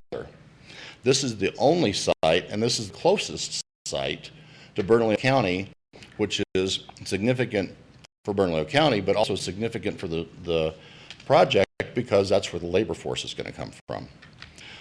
Last thing, most important, is the price. This kind of leads into why are all these pieces significant? So a development project is just, and you're all familiar with the budget being a big part of your job, all these different components funnel down to a price at the bottom that you divide by the property value in Bernalillo County for a mill levy. Same exercise with us. We take all these pieces into a price and we divide it by the square footage, and it's per square foot price. We need to be, in our market analysis, we need to be at around $2.75 a square foot to be competitive in the region, to be competitive with Texas, Arizona, Utah markets. That's pretty much the most we can charge. The problem you get into being competitive at $275 a square foot is people look at developments and think they make a lot of money. Well, if you develop a commercial center or a residential center, you're getting $6 to $8 a square foot. You're doing a retail center, you're getting $8 to $15 a square foot. Well, at $275 a square foot gross, right? And then you pay costs out of it. You're at a $250 a square foot gross, and out of that, you've got usually about $1.20 a square foot for on-site development costs for utilities and grading and roads and drainage. So you only have $1.20 gross to pay everything else besides your on-site costs, pay your land, and get any kind of return on your investment. So industrial development is pretty thin. So when you talk about why are economic development incentives important to businesses and to industrial lands where manufacturers go and distribution and all kind of logistics centers, where all these go, economic development incentives are important because we can't be competitive in general across the board without help from the government for particularly off-sites or infrastructure that's over and above the regular development cost. What we're asking for is one of those extraordinary expenses in this case, which is the rail and the spur that comes into the property to help serve the property. That kind of is, I kind of jumped ahead to the third one. Why do we need economic development assistance? And this is not the only assistance we're asking for.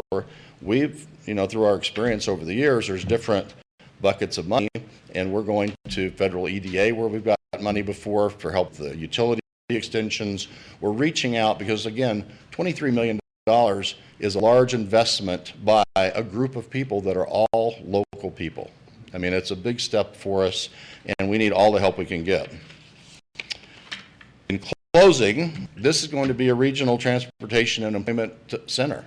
I mean, and when you talked about the Rochelle, when Michelle Mei-Ling was talking about the Rochelle Park, that equates to about 600 acres where you build 9 million square feet. That's phase one of our project.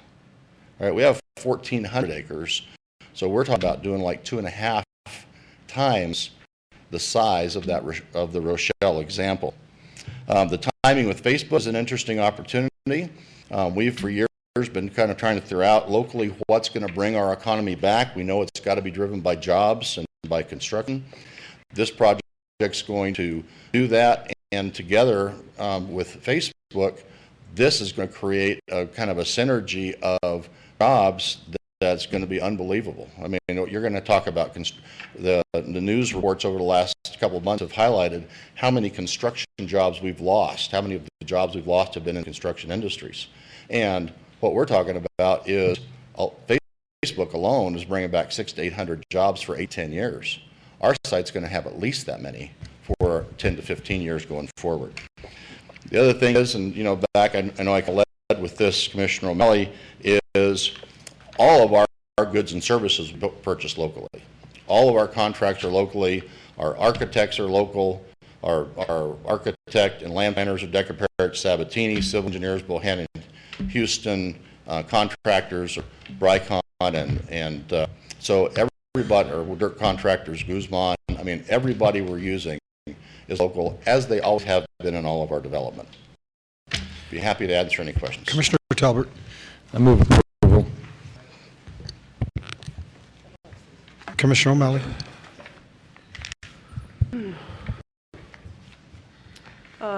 I just want to make some comments. It seems to me that there is support to move forward with this, but I wanted to make some comments. I mean, I think the ask, obviously, is to give $400,000 cash out to basically give it outside of the county of Bernalillo. And the first response was, that's a ask, and we're sending money, cash, outside of Bernalillo County. My concern, of course, was that we are economically, Bernalillo County is pretty stretched pretty thin, and it's going to continue to the following year. So I think just based on that, that's very difficult to justify. I also feel that this is a priority for Los Lunas. They have the opportunity to sell bonds, gross receipt bonds, and my understanding is they have the capacity to do that, to get the cash to put this into this project. So again, $400,000 cash into the development, which of course now adds equity to the project, $400,000 worth. I'm very concerned about the MOU. The MOU does not specify, while you can say that you hire folks locally, there's nothing in there that specifies it. And there is no return in terms of the cash. There's no loan. That surprises me too, that we're not lending Village of Los Lunas. And we're just saying, here's $400,000 cash. Again, I mentioned disbake and wages. There's no commitment to do anything like that. You're saying, well, we'll go ahead and we'll. So if we're going to put in this kind of money, those were the issues that I had. But just quite frankly, in terms of getting public funds to another county, and I'm not saying this is a bad project. I think it's a good idea. I think that's I really can't justify that. I just want to make those comments. Thank you. Commissioner Harsteds. Thank you, Mr. Chairman. So, Mailing, I want to follow up on Commissioner O'Malley's question. Is there precedent for one county investing in a project that is outside its borders? Mr. Chair, Commissioner Stebbs, not that I'm aware of. So this would be the first time this has been done in the state of New Mexico, where one county makes an investment in another county? Mr. Chairman, Commissioner Stebbins, I couldn't state that as factual. I just can tell you that I'm not aware of this happening in other counties. Okay. Mr. County Attorney, this is allowable under the law? Yes, I think we have the Bond counsel. Bond counsel here, but that question was asked, presented. I am aware of counties expend monies outside of counties for regional developments. I think the case in point usually referred to as the rail runner, and there's been places where there's money spent outside of a county on a regional plan. And that happens not frequently, but it happens from time to time. So on the rail runner, can you be a little bit more explicit? What was the circumstance where there was one county investing in another relative to the rail runner? The parties to the rail runner agreement agreed to infrastructure improvements outside their jurisdictions in order to make the railroad work. And there's some of those that happened even later because the state of New Mexico ended up owning the BNSF tracks from, I guess, from Belen all the way to the Colorado border. And there was work to do with regard to the Amtrak. And so cities along those lines and jurisdictions along those lines, I think all the way to Trinidad, Pueblo, Bernalillo County, all parts in between, had agreed to some improvements on that track, even out of county. I think the Bernalillo County contribution ended up in Colfax County. And bond counsel may remember that better than I do. So she wasn't bond counsel at the time, Mr. Chair, but she, bond counsel will speak to the legality question that you asked earlier. Mr. Chair, Commissioner Hart Stebbins, certainly there are different mechanisms for governments to enter into agreements with each other, whether it be through creating of a joint powers entity or a memorandum of understanding. Contract, obviously, it's government to government. There's not an anti-donation. So here what we're looking at is a contribution, request for a contribution by various different governments in the region to put, to contribute into a LIDA fund that would be held by the Village of Los Lunas with state and other participation. If the LIDA fund isn't created, then the funds don't flow from the county. So it's governed not only, the special fund that's created be governed by LIDA rules, including an intergovernmental agreement, a project participation agreement, and all on top of the memorandum of understanding. So if I can add to that, Mr. Chair, and that will address Commissioner O'Malley's concerns about the local hiring and local purchase, we will be addressing those in those documents, and we'll use language that we've used in past transactions to include the local hiring preference and the local purchasing. All right, thank you for that explanation. So it seems in the executive summary that this $400,000 will go towards construction of the rail spur? Mr. Chair, Commissioner Stebbins, yes, so the infrastructure in, around, and including the rail spur, yes. Okay. What's the total ask of all local governments? Mr. Chair, Commissioner Stebbins, the total ask was $400,000, which is why we were hoping to, we left language in the MOU to say up to $400,000, so that if other government entities responded, that it would decrease Bernalillo County's obligation. Are we in some way discouraging other local governments from contributing? Mr. Chair, Commissioner Stebbins, no, I think so. I think we're actually encouraging them.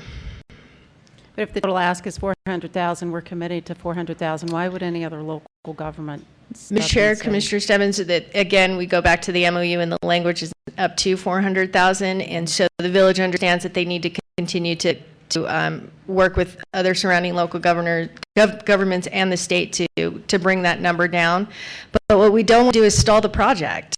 We don't want to stall the momentum and the movement of the project either. Is there any participation from the state of New Mexico? Mr. Chair, Commissioner Stebbins, not that I'm aware of at this time. They were approached, and my understanding is that they have not responded to the request. Because this is a regional facility. It's not just about Bernalillo County or not just about Valencia County. Is there any plans to go to the state? Mr. Chair, Commissioner Stebbins, we at the county did meet with the Secretary of Economic Development and mentioned that we were participating. The village sent a letter requesting participation. They responded with, they did respond that they acknowledged that they received the information from us. We just haven't heard any response on whether they're going to participate or not. So they haven't said no, but they haven't said yes either. And to your knowledge, this could be, this is a capital expense. Is there going to be any request to the legislature for capital outlay money for this? I mean, given that it's going to be very clear, maybe no money. Is there a request from any local government for capital outlay? Mr. Chairman, Commissioner Stebbins, you mean the village requesting specific capital outlay for this? Right. I don't know that there's a specific request, Mr. Chairman, Commissioner Stebbins, because the $50 million economic development fund that was set aside by the state, this would fall under those funds. And since the secretary and the governor have discretion to use those funds and this type of project falls under the criteria, I don't know that they're going to be specific requests when there's already funds set aside for this type of project. And those funds are appropriated by the governor's office, by the Economic Development Department, or does the legislature have a role in that? No. The Mr. Chair, Commissioner Stebbins, the funds were already appropriated to the executive branch of the government, and then the secretary and the governor have discretion on what specific projects can be funded by those funds. So they have the discretion on what projects. Because it seems like a very worthy project, and $400,000 in light of the size of that fund doesn't seem like a lot. I mean, there's, what, $40 million left in that fund after the Facebook? Mr. Chairman, Commissioner Stebbins, yes, I believe you're correct. I get, the question I think is Commissioner O'Malley has raised. Do we want leadership? Absolutely. Is this something that there should be broader participation? Absolutely. So I don't know how we encourage that when we've already stepped up and said, do the whole thing if nobody else jumps in. So I don't know how we can do that. So my final question is, I know that the county has invested with a number of other partners in a regional rail transportation study. When will that study be done? So, Mr. Chair, Commissioner Stebbins, I have Dewey Cave here from the COG and Ann Simon, and they can speak to the study as they're the point of contact and leading the stakeholders. Good evening, Mr. Chair and Commissioner Stebbins. My name is Dewey Cave. I'm the Executive Director for the Mid-Region Council of Governments. We started a transportation logistics hub study about a year ago. I think it was this past January. We are in the final stages of that. We've had some drafts produced, and we're expecting to have the final plan probably late January, early February. And really, we had several partners in this particular study, Bernalillo County being one. We had Valencia County, Torrance County, as well as Sandoval County involved in this particular study. And really, the purpose of the study is to really better understand what the existing and emerging freight industry and logistics assets are in our region. And I can tell you that our consultants did early on talk with this group that has this project here tonight to see how the project was proceeding, and this is really one of those types of projects that I think that would be an asset for this region. And so I think regionally this is something that we really need to look at. As you know, the Council of Government's looking at economic development projects for the region, and as was mentioned earlier, we are working with the Village of Los Lunas on a potential EDA application for a water and sewer line to this facility. So there will be other participation, I think, in this project as go along. So the study's been underway for a year. Final report in January. We expect a later part of January, early February. Are there going to be recommendations for what steps should be taken? Absolutely. There will be a plan and some recommendations on how we should proceed and what those assets are, and we're not looking at just rail. We're also looking at air transportation as well as trucking and things like that. So we're looking at the whole gamut. But this really fits in on a regional basis that really serves the region rather than just local. So we'll get the full report. The study will be done in January. Why are we making this decision tonight, or why are we being asked to make this decision tonight as opposed to waiting for the study to be done? Mr. Chairman, go ahead. I don't know, Mr. Chair, Commissioner Stebbins, I don't know that that's a weak question. I think that the important thing here is to understand the timing of what is going on. The study has already shown us that a regional rail park needs to be done. I mean, that's already come from the study. Though it's not in final draft form, I think it's been identified that we need to do this. What I think this commission has done historically has been able to think outside the box to get a lot of economic development projects off the ground. And in this case, Mr. Chair, Commissioner Stebbins, the timing is really important. The service agreement has been signed, the annexation of the engineering work is done. And so if we continue to wait for certain things to come into play, we're going to lose more time, and more time means more jobs. And so it was at the request of Commissioner De La Cruz, and to bring this forward as soon as we could to respond to the need and create the jobs. Again, it sounds like a great project. Sounds like it's well thought out. I appreciate all the work that's been done on this. I'm just wondering why we don't wait another month to see the full report and actually put this in some kind of context about what the other recommendations are. Right, and Mr. Chair, Commissioner Stebbins, no, I understand your concern. I would just repeat that I think it's important to respond quickly and start moving this quickly. I think the report has shown that we need to do this. And maybe you already answered this. So this letter went out from the Village of Los Lunas. Any other local governments respond? Mr. Chair, Commissioner Stebbins, I don't know as of today that any other local governments responded. We do have a representative from the village. Do you want to come on? We have Ralph Mims, who's the Director of Economic Development for the village, and so I think he could probably respond to that better.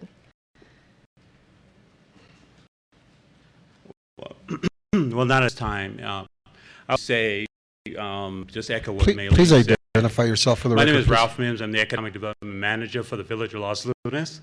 And you know, of course, we totally support this project. I think regionally, it's an awesome, great project.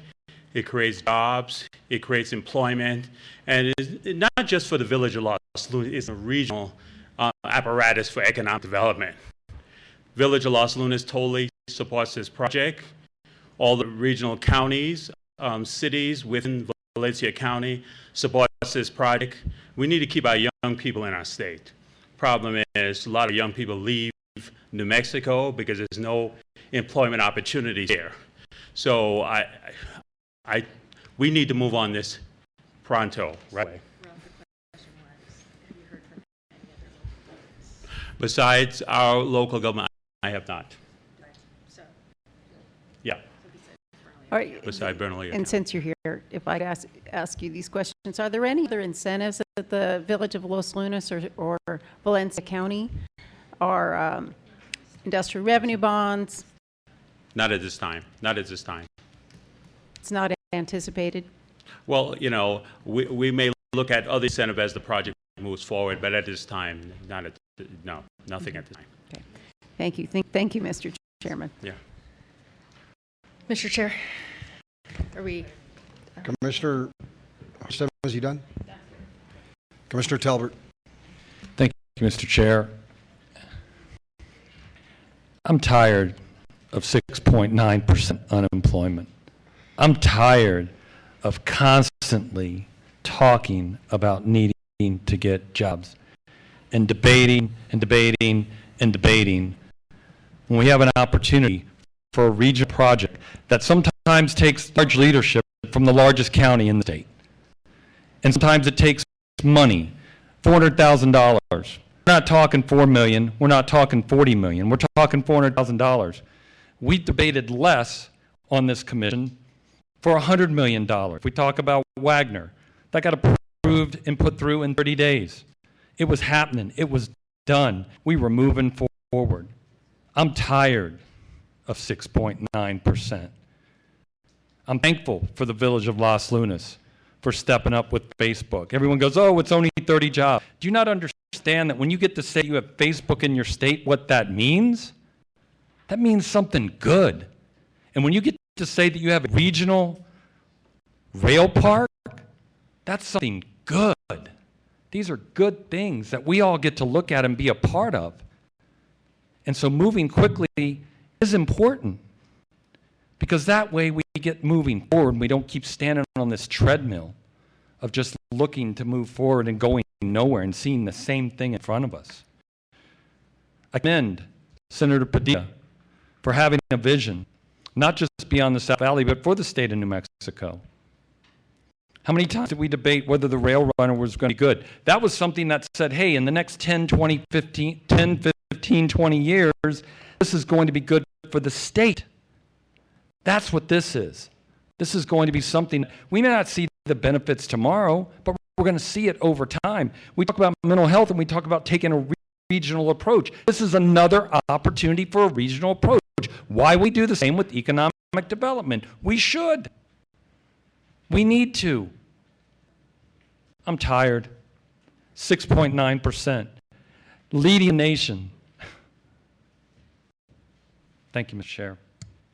Commissioner Johnson. Thank you, Mr. Chair. I look at this, and obviously I'm a supporter of it, but I look at it as an opportunity to work together. Commissioner Talbert mentioned how tired he was. I'm maybe tired of talking about this, but I think it's a good project to move forward on. It's not unusual for a county or a city to step forward with some funds to show the leadership that it takes to bring others to the party, if you will. I recall, a few years ago, there was a little project on Paseo in I-25. A new overpass was built there. And it took the city taking a leadership role and saying, we're going to put $50 million into it to bring the state on board, and even the county put money into the project. This wouldn't be the first time that we've collaborated with somebody else. It probably should have happened more frequently, and it probably should happen more frequently, that we utilize our dollars and we leverage each other's resources to get something done that's beneficial to everybody. It's the what's good for me is good for we type of approach to things. And I think this is very important for job creation in Bernalillo County. I think Bernalillo County will more than likely benefit from this first, as we still have some of the manufacturers right here that can start utilizing that facility as it stands up. This isn't one of those cases where we're saying we're going to build it and they'll come eventually. No, we're going to build it and we'll start using it now. And that's the difference. And for a relatively small amount of money, which, by the way, we have, correct? Mr. Chair, Commissioner Johnson, yes, correct. And what are the source of those funds? Mr. Chair, Commissioner Johnson, they are from PIL funds. So this is money that would otherwise be used for what? Economic development purposes. So it is specifically for, earmarked for, I hate to use the E word, but this is dedicated by this commission for economic development. This isn't outside of the realm of possibility. It's a little bit like appropriating $45,000 for the Smiles dental program that we did earlier today. That money is there. It's an appropriate use of those dollars, and it's a small amount of money to move into the economy to get a big return on that investment. If we want to start manufacturing in this county, if we want to start manufacturing in central New Mexico and Mexico as a whole, we have to make some infrastructure investments to make that happen. I guess I could have asked Tim Cummins this a minute ago, but you probably know the answer to this. How many places in Bernalillo County do we have the infrastructure necessary, the space necessary, and all of the four conditions that have got come together? Is there any place in Bernalillo County where we could do that? Mr. Chair, Commissioner Johnson, no, absolutely not. So we're now betting on the Village of Los Lunas to partner with us to benefit Bernalillo County, and it's only costing us $400,000. I think it's a pretty good deal across the board, particularly for 5,000 jobs. I guess you have to look at it in the context of, would you spend $400,000 to get 5,000 jobs? That's really what the investment number looks like. And I think those 5,000 people probably, let's even just say half come from Bernalillo County, which I believe it's probably going to be significantly higher than that. Let's say 2,500 people are now being able to support their families and pay taxes. And that's the type of short-term economic impact. And that's just for the facility itself and not for the multiplier. What is the multiplier on this one? Do you have that number? I think it's 2.9. So 2.9. Oh, that's right. It comes down to about 9,500 jobs. Right. Mr. Chair. And it's a significant amount of money, and I think this is just a small amount. So to invest in this, I very much support it. I thank you for bringing this forward. You've been working on this for over a year now. Am I correct? Mr. Chair, Commissioner Johnson, yes. We've been brought to our attention. There were certain requirements that we wanted, we wanted a lot of engineering. The key thing that really kind of changed it for us, Mr. Chair, Commissioner Johnson, was that the service agreement with BNSF was in place. So that meant all the players were vested, and so we wanted to be able to comfortably come to the commission and say, it's going to happen. Everything is done. So all of the permits, all the zoning, all of that work, the prep work for this project are done, including the agreements between BNSF and the developers and anybody that is playing and all the parties involved, correct? Except for this MOU. Mr. Chair, Commissioner Johnson, yes, but we still have to go through the LEDA process through the village. Okay. So with that contingency. Okay. Caveat. So almost done. We're almost the last part. Mr. Chair, Commissioner Johnson, correct. Thank you. Thank you, Mr. Chair. Thank you. I have no hesitation supporting this. As I stated at the very beginning, I was first made aware and met with the key players of this project over about a year ago now, and I think everybody has been very, very diligent. I met with former Commissioner Cummins, Mike McIntyre, several other people, Lawrence Rael. These are vested community members. Not only are they successful as businessmen and people that work for government, but they are vested deeply in this community. They want success for this project. There will be success for this project. I've met, as I stated earlier as well, that I met with the mayor of Las Lunas. He's fully committed to this project. But here's the reality of this project that everyone needs to consider. We're working 5,000 jobs, about 15 miles or so from the edge of Albuquerque. So we aren't talking, 60, 70, 80 miles, 100 miles. We are literally talking about 15 miles away.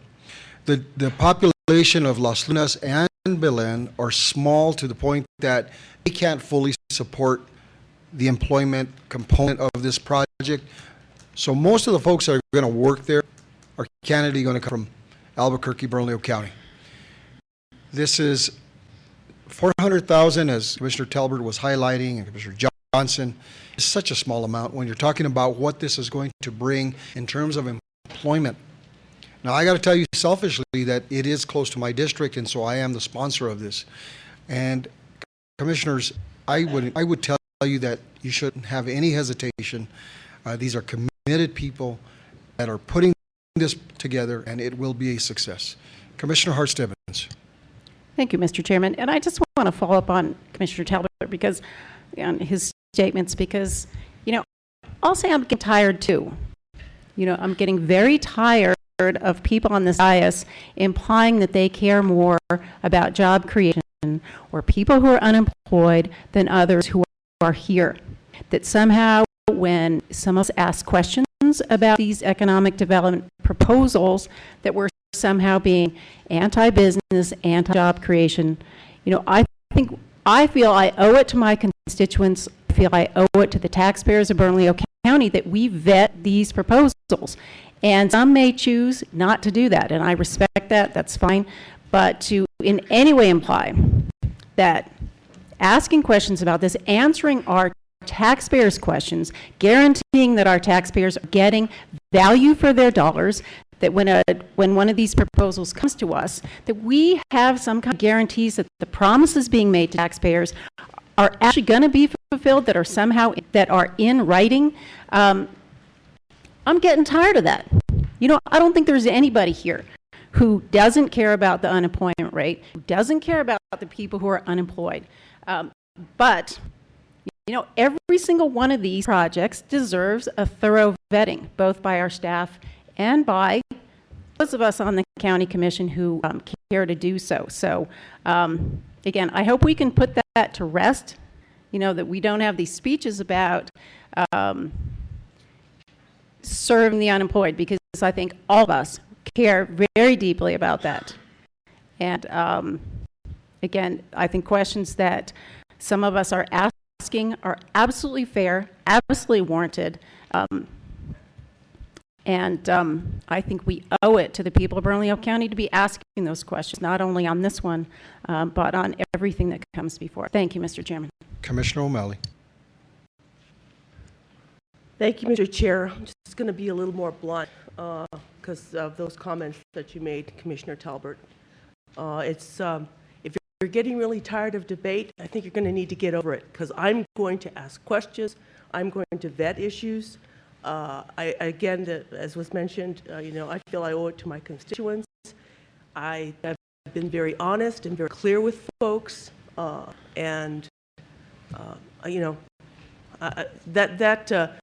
sort of felt like I was sort of a direct, quite frankly, I thought that was kind of insulting. So that's what I have to say about it. Commissioner Johnson. Thank you, Mr. Chair, and we're getting a little off topic. I think I believe we are, and I think that the implication that support equals a lack of vetting is something that's kind of offensive as well. So why don't we all just set that aside? We have a motion and a second on the floor, Mr. Chair. I'm not sure that any further discussion is actually enlightening us. It may be embittering us in some cases, but I'm not sure that it's moving this project forward. I'm not sure that it's moving this commission forward, and I'm certain that it's not moving this meeting forward at this point. So that is my recommendation. We've all had ample opportunity, I believe, to speak on this, to ask questions to this project in this meeting, not to mention the fact that we've all had opportunities to meet with staff, to vet the project, to ask questions of anybody that we wanted during this period. And so I would hope that we could move on to a vote. We'll close debate and call for the question after Commissioner Talbot had already asked for recognition. Commissioner Talbot. Thank you. We have a motion by Commissioner Talbot, a second by Commissioner Johnson. All in favor say aye. Aye. Opposed? No. Motion carries on a 4-1 with Commissioner O'Malley in opposition.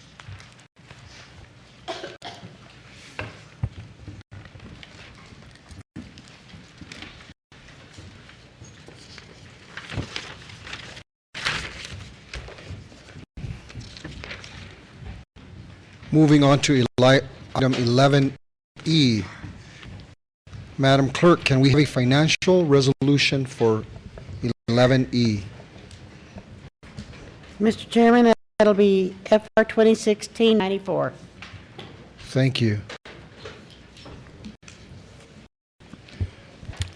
Please proceed. Chairman De La Cruz, Commissioners, my name is Robert Benavides. I'm the Chief Information Officer for Bernalillo County. I'm here seeking an appropriation of funding for the purchase and installation of a records management system for the Sheriff's Office and the upgrade of a communications or computer-aided dispatch system upgrade for our Communications Department and Public Safety. Seeking $1.9 million in appropriation and approval for the county manager to sign the contract prior to the end of this year. I have representatives from the Sheriff's Office and Communications here to help me answer any questions you might have. Thank you, Mr. Benavides. Just really quickly, I know at one point, and this would be before your time, so you may not have an answer to this question. Okay. We had appropriated somewhere in the neighborhood of, I think, this is a long time ago now, $4 million or something along those lines for a records management system. I wonder whatever happened to that, what happened to the funds.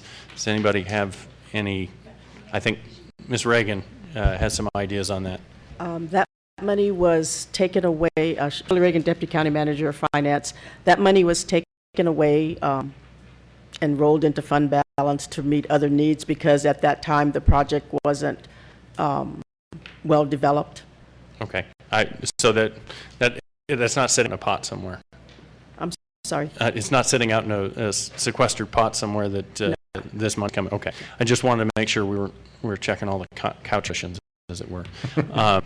The record management system, I think, is really critical. And the way the other one was set up, we would be able to pull records from each of the substations. Maybe Captain Sharp could, or sorry, Lieutenant Sharp, I gave you a promotion, could tell us a little bit about how that would work. The sheriff, you don't mind me promoting him, do you, Sheriff? No, he's a captain. Well, then you are a captain. Sorry. Captain Broderick Sharp, Bernalillo County Sheriff's Department. Chair and Commissioner Johnson, thank you for the opportunity to speak. This system would allow us to better connect with the citizens of Bernalillo County by means of quicker reports at their disposal. Currently, we're waiting 8 to 14 days to go through APD to get our data reports. Thank you, Captain. Commissioner? Continue. Thank you. I've been told to continue. Mr. Benavides, anything else you'd like to add? Nothing else to add, Commissioner. With that, I move approval. Mr. Chairman. Commissioner Hart Stebbins. Thank you. So, Mr. Benavides, can you or want to talk about what type of records you're talking about? So are these, well, what records are we talking about? Chair, Commissioner Hart Stebbins, the type of records we're referring to are the reports, the reports that are done by the deputies on particular scenes. In addition to reporting, we're going to be able to assess data. We're going to be able to put crime reporting statistics online for the citizens of Bernalillo County that it currently is not available. Will there be record sharing between using this system? Will this facilitate record sharing with the criminal justice system? Let me add something to that, if you don't mind. Of course, we have Sheriff Gonzalez here and his staff, but one of the problems that we have is exactly that, Commissioner, is that we're not able to do it in a way that really benefits Bernalillo County. What the city does is they primarily take care of what their needs are, including the trends related to crime that allow them to then apply for grants, which are critical to law enforcement. And so on the very base ground level of this issue, which by the way, I'm sure you get the same requests that I do on occasion from constituents who want a police report for an accident or something, it takes forever. I can tell you that we have asked for police reports. It takes literally over a month to get a report. We have no control of that because it entirely resides within the city of Albuquerque. This will allow us to have our own data, to track our own trends, and then to communicate with other jurisdictions, which will aid us in the long run. Sheriff, you can explain a lot better than I can, but I've been a little frustrated with this issue. Sheriff Manny Gonzalez, third Paul. Commissioner Chair Art De La Cruz, commissioners, it's far beyond that. It's the ability to be able to keep all our warrants, which are responsible for all Bernalillo County and the city of Albuquerque.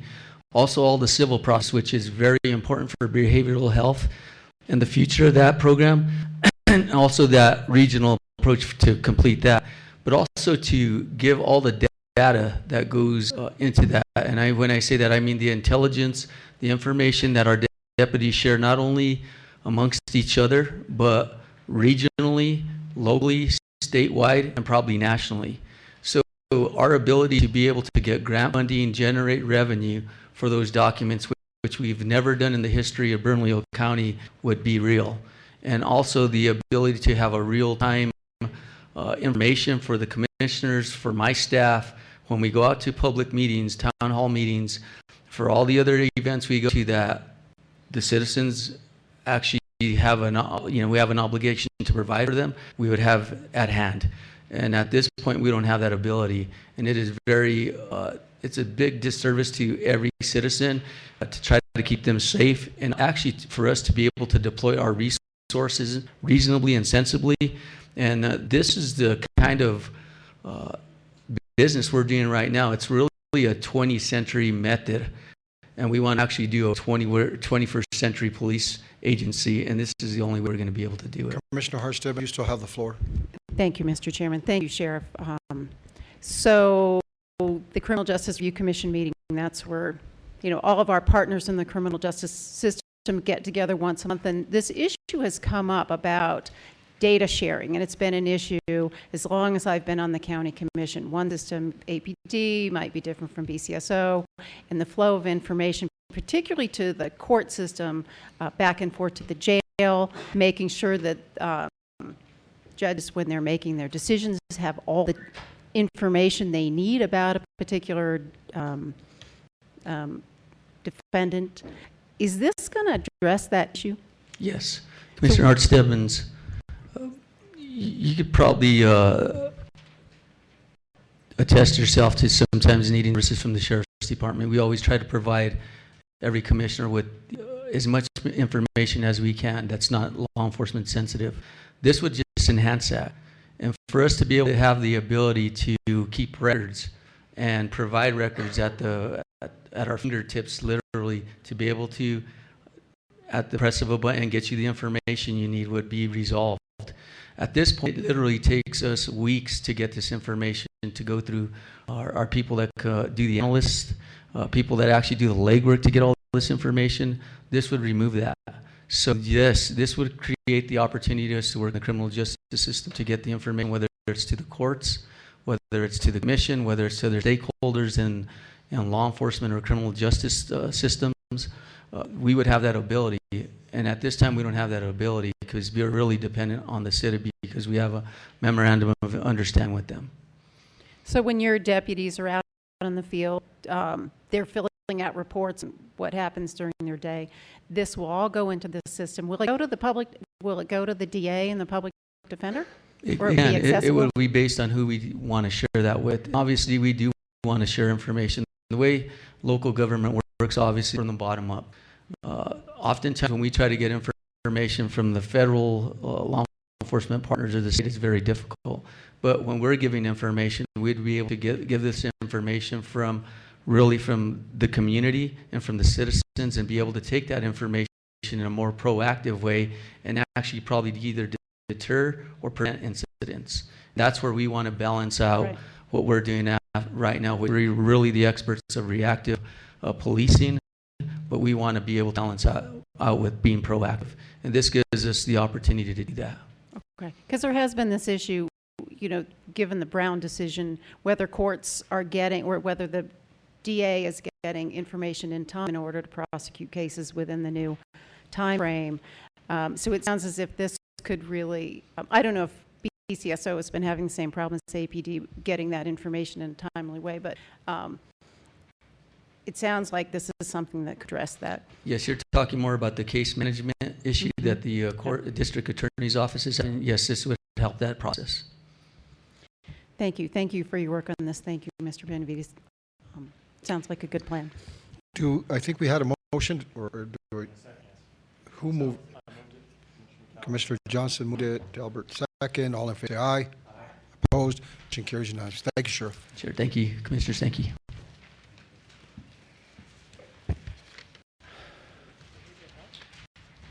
Moving on to item 12B, Behavioral Health, Mobile Crisis Teams. Ms. Holtram.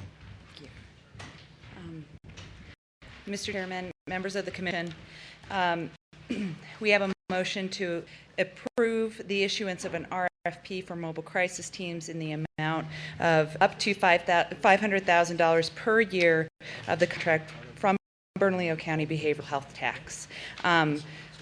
Basically, what this does, Mr. Chairman, is it allows Bernalillo County and the City of Albuquerque to have a joint response for behavioral health issues when law enforcement is out in the field. We have worked very hard on combining efforts between the city and the county to have a central approach to how we respond to crisis. We are doing things in similar ways. We are training in similar ways, and we are proud to have worked with BCSO and APD in order to come to this agreement. So this part it is really for us to contract with a provider to come and work with law enforcement and go out and respond to certain types of calls that would be mental health and behavioral health related, so that we could de-escalate the client rather than taking them to jail or taking them to the emergency room. Maybe that's needed, but actually trying to move away from law enforcement approach and intervene in a more humane way. You have a guest with you? Yes, Mr. Chair, we have Jim Ogle with us. He is the Vice Chair of the Subcommittee for Crisis, and he is also representing the steering committee tonight. Okay. Well, we'll get to you in just 1 second. Okay. Commissioner Hart-Stebbins. Thank you, Mr. Chairman. So, Katrina, mobile crisis team, is that, say, CIT? Mr. Chair, no, it is not. It's actually a level up from that. And this would actually, law enforcement would be with a licensed professional that would go out and respond to high-level calls. Law enforcement would actually clear the scene, and the licensed mental health professional would try to de-escalate the situation. I have Margarita Chavez here, who has worked on this proposal with the city, and she can also answer any questions. Okay, so the difference between mobile crisis team and crisis intervention team, same thing? Different? No, Madam Chair, and Okay. I'll defer to Margarita. Okay. Mr. Chair, Commissioner O'Malley, so mobile crisis teams will function as a component of the CIU, the Crisis Intervention Unit. So BCSO and APD do have very robust crisis intervention units that typically respond to calls after the call has theoretically been cleared, and they do a lot of follow-up with calls that happen maybe 24 hours to 48 hours later. Now, mobile crisis teams will be in the moment response, so 911 call comes in, the call meets priority 1 behavioral health criteria, and the unit, which will be in a field response unit, will respond immediately to the scene out of the 911 system. Now, existing in APD, they do have a staff clinic clinician that oftentimes does work in that capacity, but not to the level that's needed at all. So now for this specific proposal, this would create a team, which would be a deputy and a clinician that would be a response unit for BCSO, and they would again respond specifically to those calls as dispatched out of 911. And the city is also going to fund 2 teams along the same model. The hope is that we blur the lines between the city and the county, so city units can respond in unincorporated and vice versa, based on the need and the call volume at that time. And when you say a team, is that 24/7, 7 days a week? Mr. Chair, Commissioner Hart-Stebbins, the hope for the pilot as in this current proposal is to identify, based on data, the highest call volume needs right now. So what our data is currently showing us is Monday through Thursday during swing shift. And so for the purposes of the pilot and the current allocation of funding would be to address those high peak call volume times. All right, and I know this is a separate topic, but community engagement teams, non-law enforcement response, is there something in the works for funding those? Mr. Chair, Commissioner Hart-Stebbins, absolutely, and we actually have an RFP that you had that this body had authorized us to proceed, and we're working on that. As we speak. Now, community engagement teams are pre and post crisis, and so they'll be doing a lot of follow-up and peer support. Great, which I think is a really important component. Do you have a date by which you think that RFP might be open? Mr. Chair, Commissioner Hart-Stebbins, we're hoping for the end of January. Perfect. Thank you. Thank you very much. Thank you. Thank you, Mr. Chairman. Thank you. I'd like to hear from the chair and Ms. Chavez. I may have questions, so if you hold on.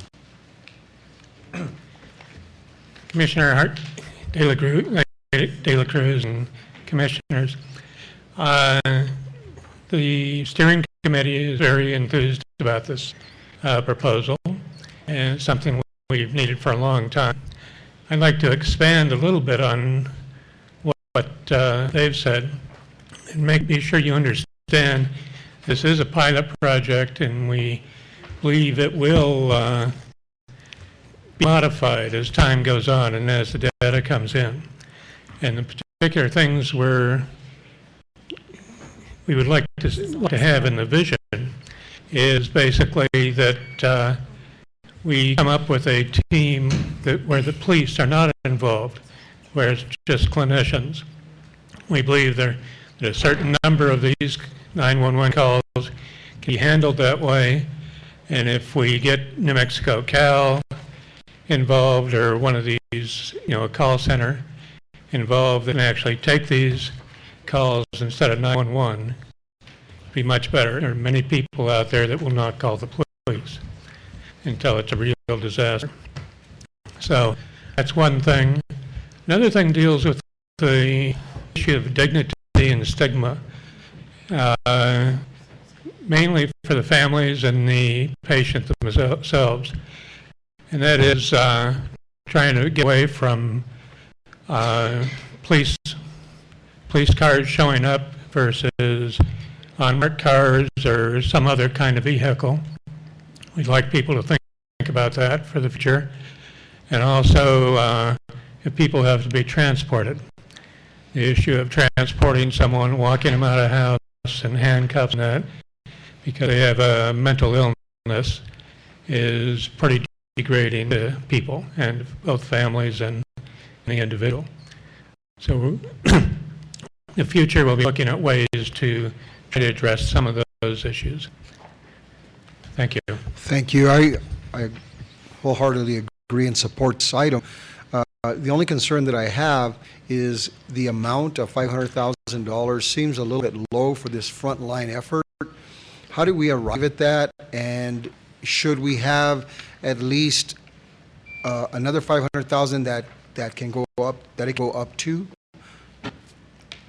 Mr. Chair, we can certainly do that. How we arrived at that was we had anticipated budgets, we anticipated how much a clinician would be, and the salaries based on that, and that looks as if it is about $75,000 a year per clinician. We need a few clinicians, which would bring us to about $157,000 a year. We also have a personnel budget of $158,000 per year, which would be a deputy first class and a social worker to staff BCSO. And then we've got one-time project expenses and operating costs, which are we round to about $75,000, and an administrative budget for up to $109,000 for the contractor. These are all estimated amount for this pilot. Commissioners, I'd like to move approval of this item. However, I'd like to increase it to $1 million versus $500,000. This is where the rubber is going to meet the road with people facing behavioral health issues and law enforcement and other clinicians, and I just don't want to lowball this because we lowball the estimate and it has to come back to the commission. Commissioner Johnson. Thank you, Mr. Chair. And there are two items here. There's $1 million in both. Which do you propose to? Is it 250 each? Is it another 500 yet? Go ahead and clarify Mr. that. I Chair. believe it's 5 for the. Go ahead. For both, Mr. Chair. Okay. It's worded not well here. It's a total of $500,000. It is not a total of $1 million. At this point, the $500,000 includes the BCSO staff and personnel, as well as the clinician and administrative costs. Okay. Was that a motion, Mr. Chair? Second. We have a motion by myself, a second by Commissioner Johnson. All in favor say aye. Aye. Opposed? Commissioner Hart-Stevens. I just have a question. Is it up to $1 million, or are we saying $1 million? Up to $1 million. Thank you. We have, all in favor say aye. Opposed? That was a yes, Commissioner Hart-Stevens? So it goes on a 4-1 with Commissioner O'Malley in opposition. Thank you, Mr. Continue. Chair. I think we have the second part of that motion, which is to fund the first, the deputies and the officers and the social work from or into BCSO. So that's the second. Do we have a motion? So moved. We have a motion and a second by Commissioner Hart-Stevens. All in favor say aye. Opposed? Motion carries unanimously. Thank you. Thank you. And then the next item is scattered supported housing program.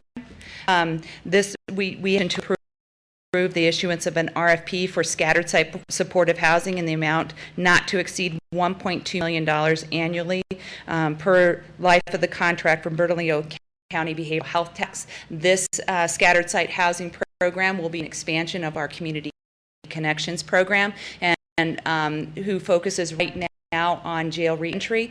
This will expand the services being in the community who are frequently utilizing expensive systems. Mr. Chair, Commissioner O'Malley. move approval. We have a Commissioner O'Malley, a second by Commissioner Hart-Stevens. All in favor say aye. Opposed? Motion carries unanimously. Thank you. Thank you. Thank you all.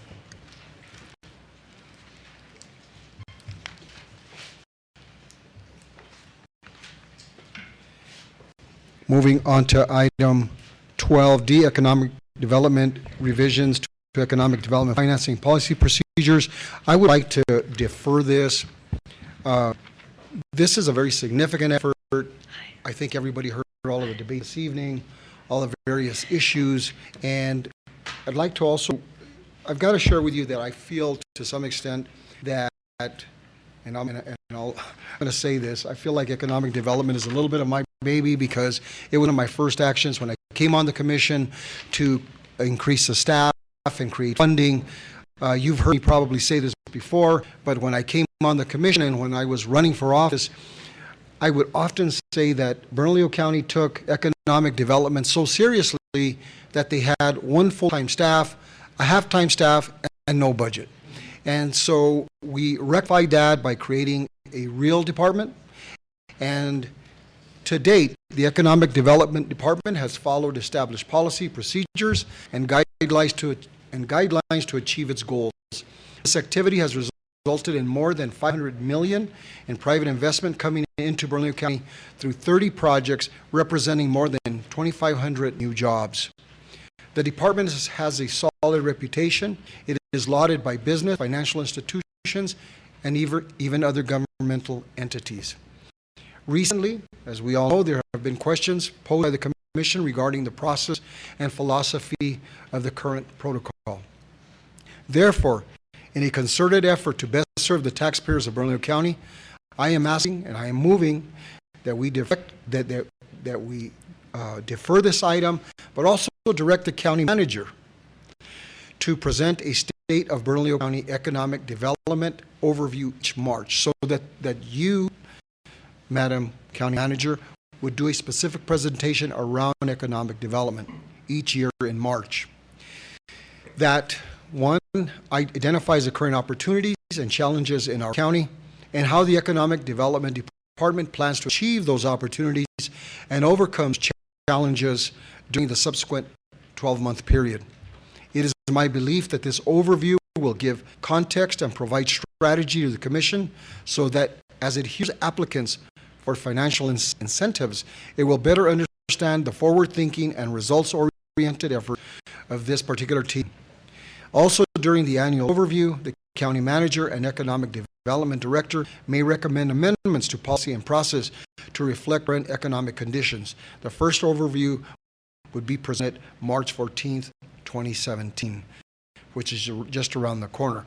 But that will allow the platform for ensuring that the philosophy, the needs, the desires of the Commission are done in a very well, strong, orchestrated way. Because one of the things that we've had, and I'm the first to admit that I can feel and I'm sensitive to some of the frustration commissioners have, but we need to take a unified approach. I think this will do that. So I have a motion to defer with the caveat that I just, Commissioner O'Malley. I appreciate the deferral, and I do appreciate the fact that this has certainly been a priority of yours, Mr. Chair, and I think it's been a priority of the county to further economic development, and I think the team has done a good job. I do have some concerns, and I appreciate the opportunity to address those concerns in the future, and I think I have to agree with you that it makes sense for all of us to be on board and speak with one voice on this issue. So I will support a deferral. Thank you. We have a motion and a second by Commissioner Johnson. All in favor say aye. Aye. Opposed? Motion carries. Thank you, Mei Ling. Thank you, Mr. Chair. Thank you, Mr. Chairman. Commissioner Hart-Evans. Thank you. And if I could add to that, so as we move forward on revising these policies and procedures, I would really like to ask staff to do just a thorough evaluation of what we really need. So that would be to develop a plan for economic development. So identifying, as Commissioner De La Cruz said, what are the gaps, what are the needs, and helping the commission set priorities. So what types of projects do we want to support, which ones are not, don't fit into the plan. And I think as we talk about an annual report, I think under the new Gatsby rules, that has to be reported anyway, right? And so to have that I'd like to ask that be part of your presentation, whether it's in, I don't know if March is too soon, but you know, to be able to say, these are the incentives that Bernalillo County has provided, these are the projects, and this is how they're functioning. Are they meeting the standards? What's the cost? What's the benefit? So we know that on a project-by-project basis, as well as the overall sum of projects. So again, I think as we started to look at revising these policies and procedures, there were so many amendments that it became almost impossible to try and revise the policies given the foundation that was existing. And so I'd like the county manager and the economic development staff to really look at maybe a total rewrite that really is based on what are our priorities and how we're going to meet the priorities of Bernalillo County taxpayers. Thank you. This Madam direction for staff, so please note that. Yes, Mr. Chairman. Thank you. Moving on to item 13A, it's a discussion item. Mr. Chairman? Did I miss one? 9H, please read that one. Originally 9H under consent, award the Rio Grande Boulevard Bikeways Project. Technical Commissioner services. O'Malley. Thank you, Mr. Chair. Could you give me the scope in terms of the length of, or the section we are talking about here for this project? Absolutely. Roger Paul, Deputy County Manager for Public Works. Chairman De La Cruz, Commissioner O'Malley, the scope of this project is to overlay and widen Rio Grande Boulevard from north village limits to Alameda. It's just a tad over a half a mile of length that is in the unincorporated area, and will repave Rio Grande and provide bike lanes on both sides to tie into the improvements that the village did recently, and the north end will tie into the bike trails that are along Alameda Boulevard. Okay, so this is past, you said, what was north, starting north when? I'm sorry. It's proceeding from the north village limits north to Alameda. Thank you. That's our Commissioner Johnson. Thank you, Mr. Chair. Does this have anything to do with the cities? I know, Commissioner O'Malley, I know that I've heard from some of your constituents down there that they're taking out whole lanes along Rio Grande Boulevard for a bike path. Is this any way connected with what the city's doing along Rio Grande? Chairman De La Cruz, Commissioner Johnson, this does not have anything to do with that. Okay, thank you. I was just curious about that because being on the same street and a bike path, I was making connections, so thank you. Do we have a motion? I so moved. Commissioner O'Malley moves with Johnson second. All in favor say aye. Aye. Opposed? Motion carries. Thank you. Thank you, Commissioners. Moving on to item 13A, I am going to defer this item. There was no one here to speak to, so thank you. Moving on, 13B, County Manager, 2017 Federal Legislative Priorities for the 115th Congress. Good evening, Mr. Chairman, members of the Commission. My name is Clay Campbell. What's before you tonight is simply an introduction of the 2017 federal policy priorities of Bernalillo County. It will come back to you all in January 2017 for adoption, and there's 9 specific policies that are related to infrastructure, behavioral health, emergency communications, transit, and of course funding for our labs that we have on our policy list for this year. It resembles a lot of what we had last year. It has been updated, but we're continually seeking all federal funding opportunities to leverage our local funding opportunities that we may have. I'd be happy to elaborate as I can on any of these topics, but again, this will be back for your consideration on January 10th.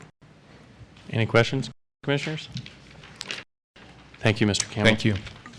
We'll go ahead and move on to Metropolitan Detention Center update. Mr. Ruiz. Madam Manager. Vice Chair Johnson, Commissioners.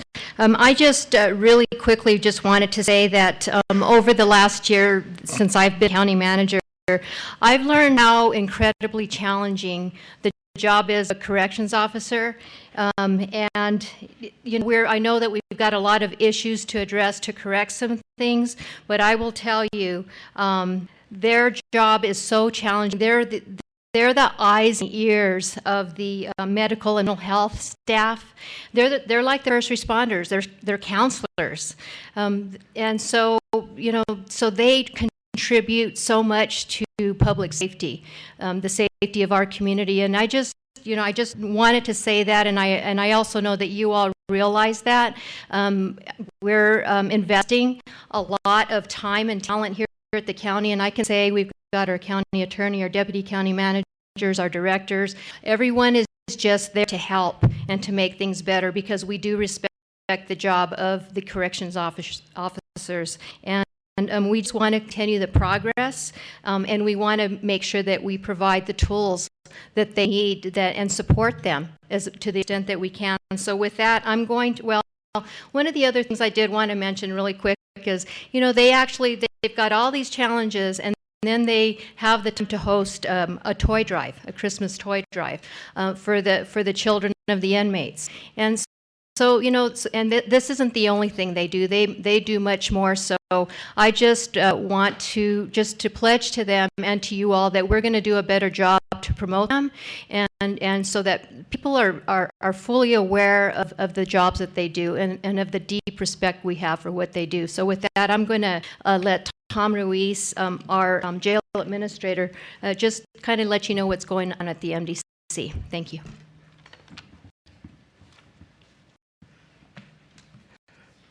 Thank you, County Manager Julie. Mr. Chairman, County Commissioners, before I start, I'd like to introduce our Assistant Chiefs, and that way most of you know them, but I'd like to recognize them because they do work hard at what they do in each of their areas. In our security staff, we have Raymond Gonzalez. He's our Assistant Chief in security area. Next to him is our Chief of Compliance and Accreditation, and also he's working on the McClendon lawsuit and is doing a good job. And then lastly is our Operational Assistant Chief, that is Virginia Chavez. I remembered all their names. I had to say that. I have a terrible time remembering names, so. Only 596 to go. Exactly. Mr. Chairman, Commissioners, do you want the long version or the short version? Short version. Okay, we'll do the short version. Although I will tell you that, and I think I speak on behalf of all the commission, we do appreciate the officers, all the work that is done on a daily basis. Yes, they do an extremely good job. Even though we get some bad press, there's quite a number of individuals out there that are dedicated to what they do and do an excellent job at it. But unfortunately, it's the 10% that drags us down. One of the things I'd like to start with is our budget area. We know that we have a large contract with medical services. So one of the things that we've done is we've incorporated the purchasing department to assist us in looking at the deliverables and also the compliance within that contract. And in doing so, we've been able to reduce that contract by $1.2 million approximately this year. In addition, on our food service, we've also looked at how we provide food service, and we had AMREC before providing food service. We've gone to the Department of Corrections, and we hope over the long run that is going to assist us in controlling the cost of what it takes to feed the individuals housed at MDC. In addition, we're also in the process of doing what they call hoop houses. They're nurseries to start growing and using some of the individuals that are there for a length of time to not only train them in doing something, but also providing some of the food services back to us.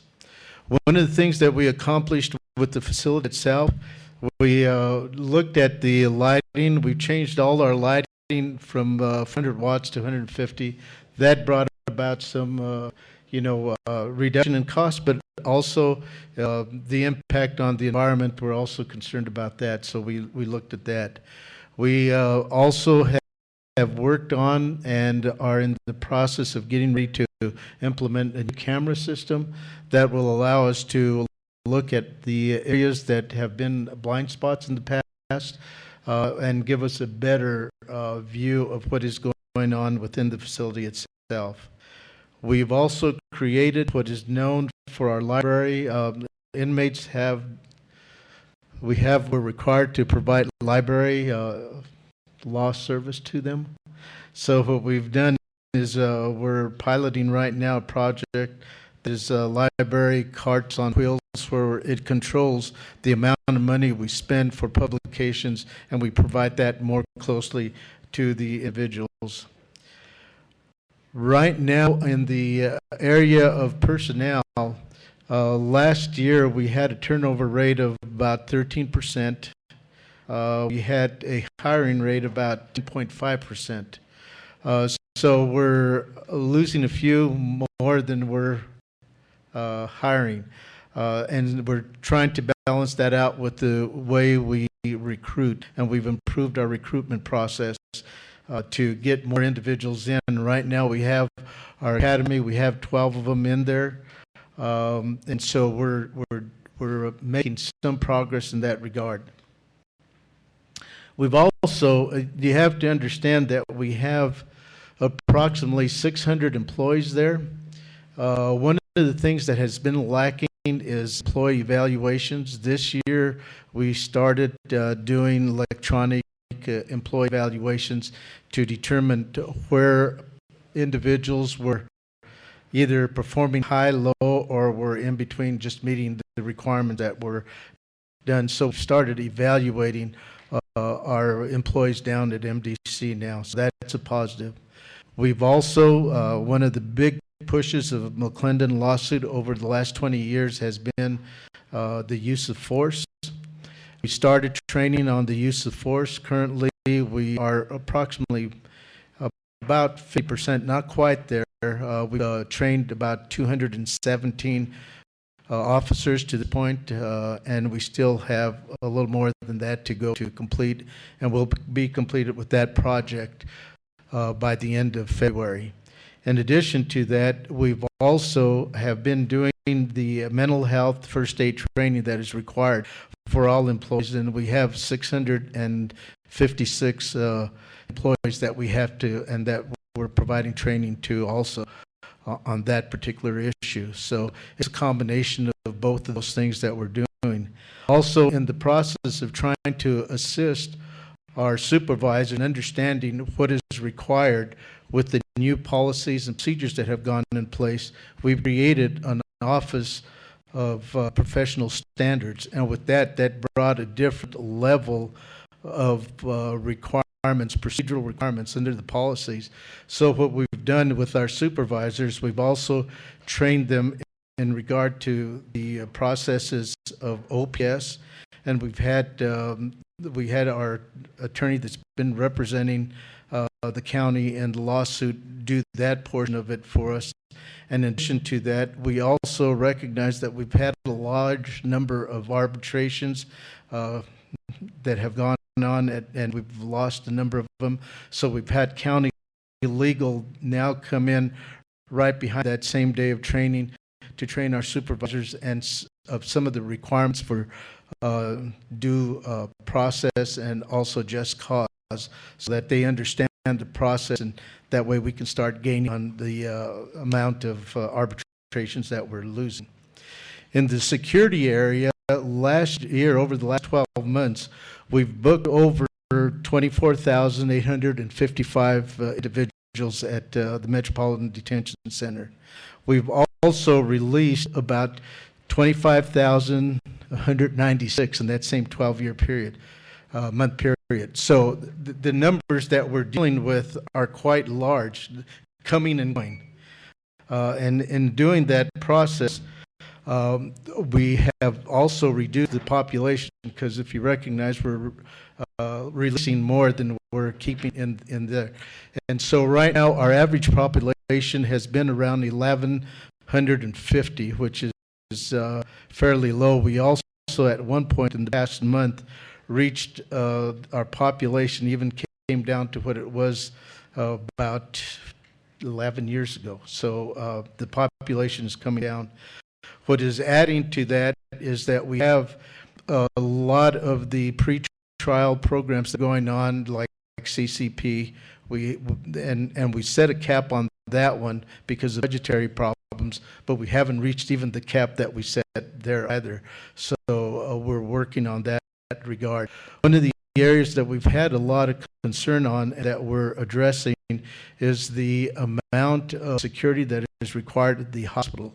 When we have individuals that are brought in injured or injured themselves or have some kind of chronic ailment while they're being housed at the detention center, and the amount of people that it takes to move those people. Because last year, for different type of appointments that we had, we transported and this is just transportation. Each time you move a vehicle and you put individuals in to take them to either appointments to court or those areas, transported 24,755 times in that one 12-year period again. So the numbers are quite large when you start looking at just the operation itself. One of the good things that has gone on with our security area is that we've implemented what is known as the segregation reintegration program. And when I speak about these things, all of these issues are assisting us in meeting compliance with the McClendon lawsuit that has been in effect over 20 years. These are things that are being done so that we can show that we have compliance in regard to the areas that were brought before the court. So we're assisting in that. We've been training also our correctional emergency response team, which are our CERT teams, our emergency teams for fire, smoke. We have several incidents where we have an outbreak of a certain type of disease. One of the things that I'd like to bring to your attention is the Clinton lawsuit and what we've done to try to meet what I was referring to as the compliance. One of the things that happened in the last year, and the county attorney can speak to that more fully than I can, is that we had a negotiated settlement agreement that was filed with the court. What that allowed us is to work with the court monitors in developing what are known as corrective areas within that lawsuit. So what we've developed is a corrective action plan, and what we've done now is we've actually mapped a path to meet the clients. We've set up and on a graph that you can see this, and we're going to use Gantt charts so that we can mark our progress as we're going through that.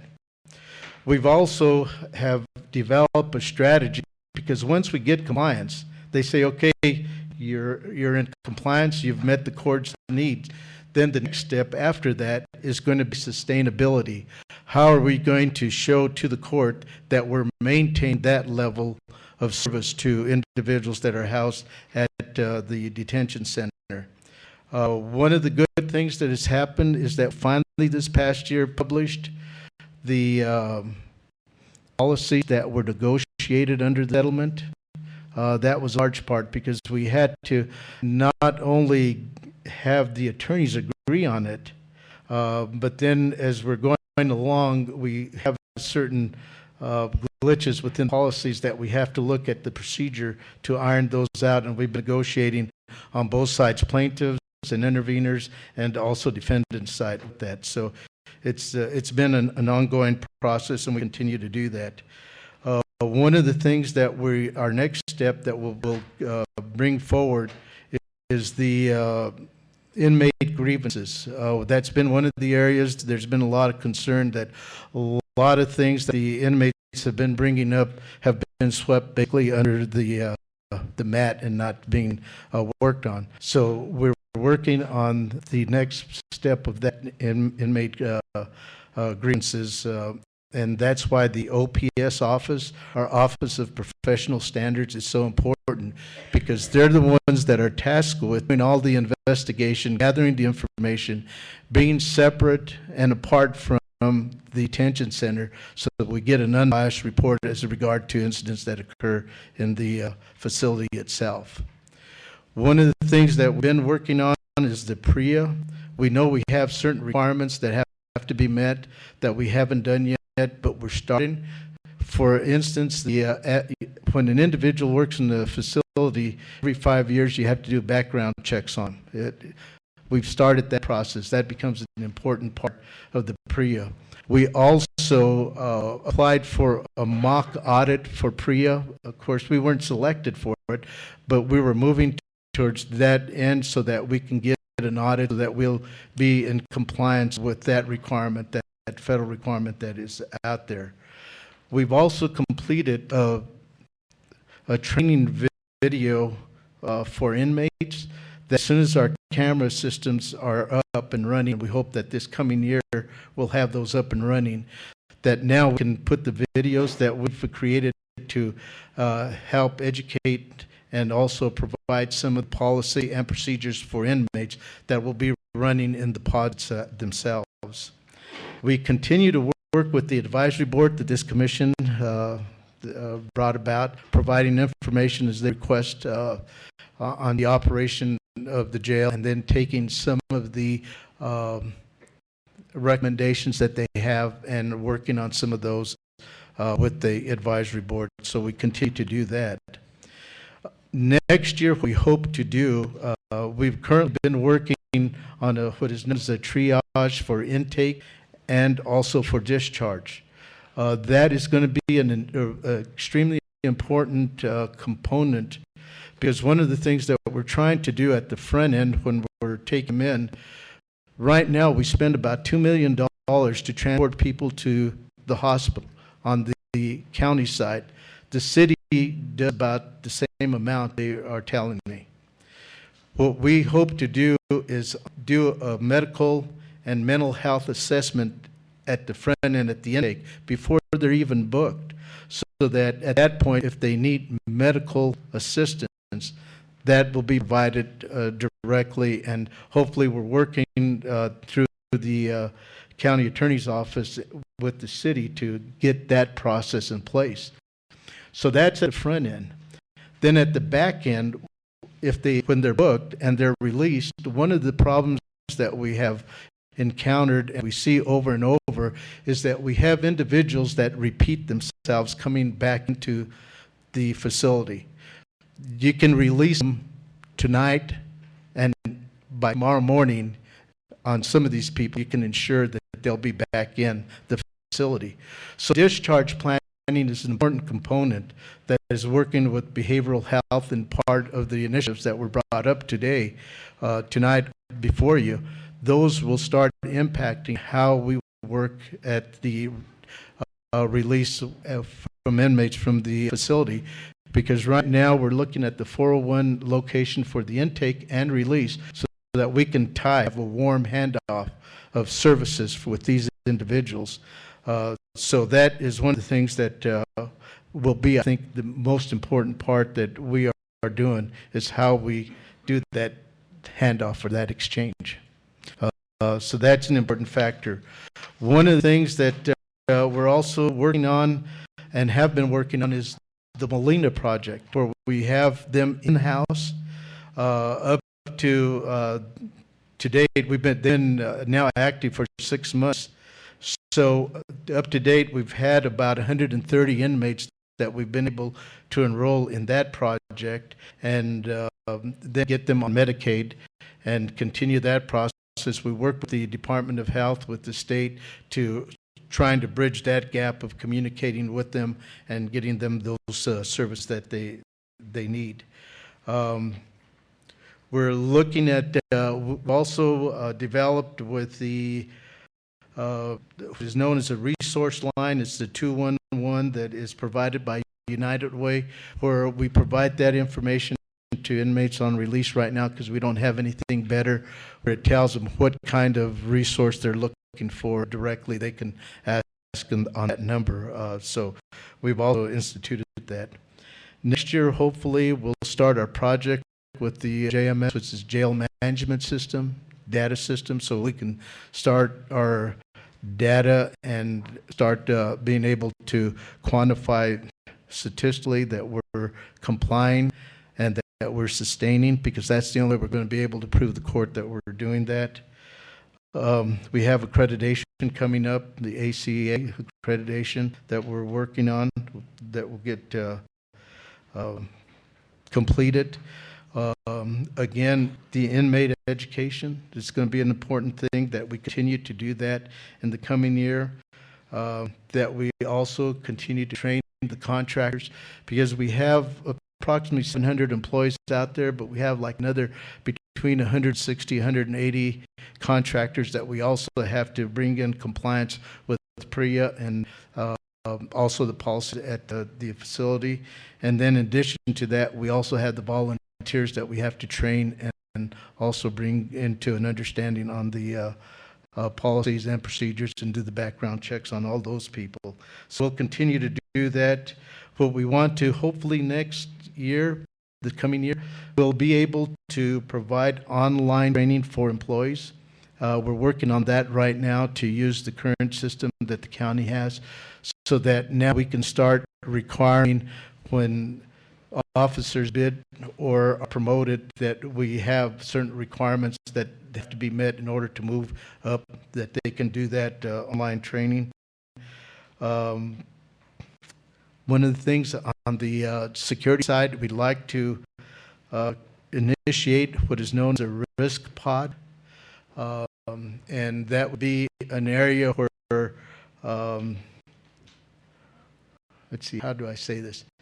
Individuals that might be at risk either by their orientation sexually or whatever, that we create a pod in order to bring those individuals into that area in a secure area, because we do have that also occurring.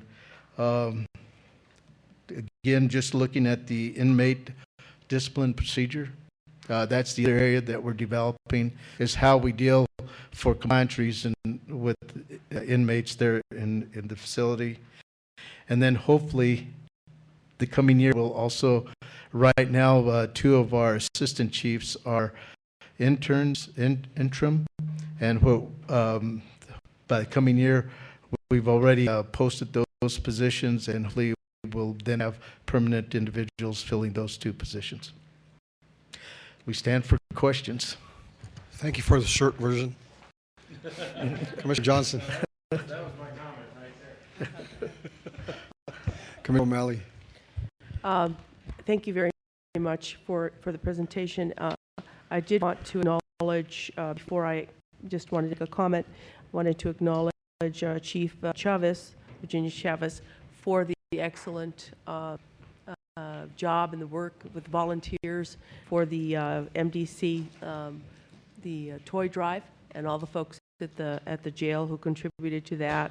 And so we have Sergeant Gloria Montoya and her family, Officer Luisa Vigil, Officer Janet King, Captain Nick Goodwin, and his wife, Al Hutchison, and retired Lieutenant Gloria Broadnex, and of course, Chaplain Fletcher, and I'm sure there's others, but I just wanted to thank you for that very successful event, and I was able to stay very long there, but I was very, very impressed. And then just lastly, there's been a lot of focus on, the treatment of inmates, et cetera, and we've put a lot of focus on that.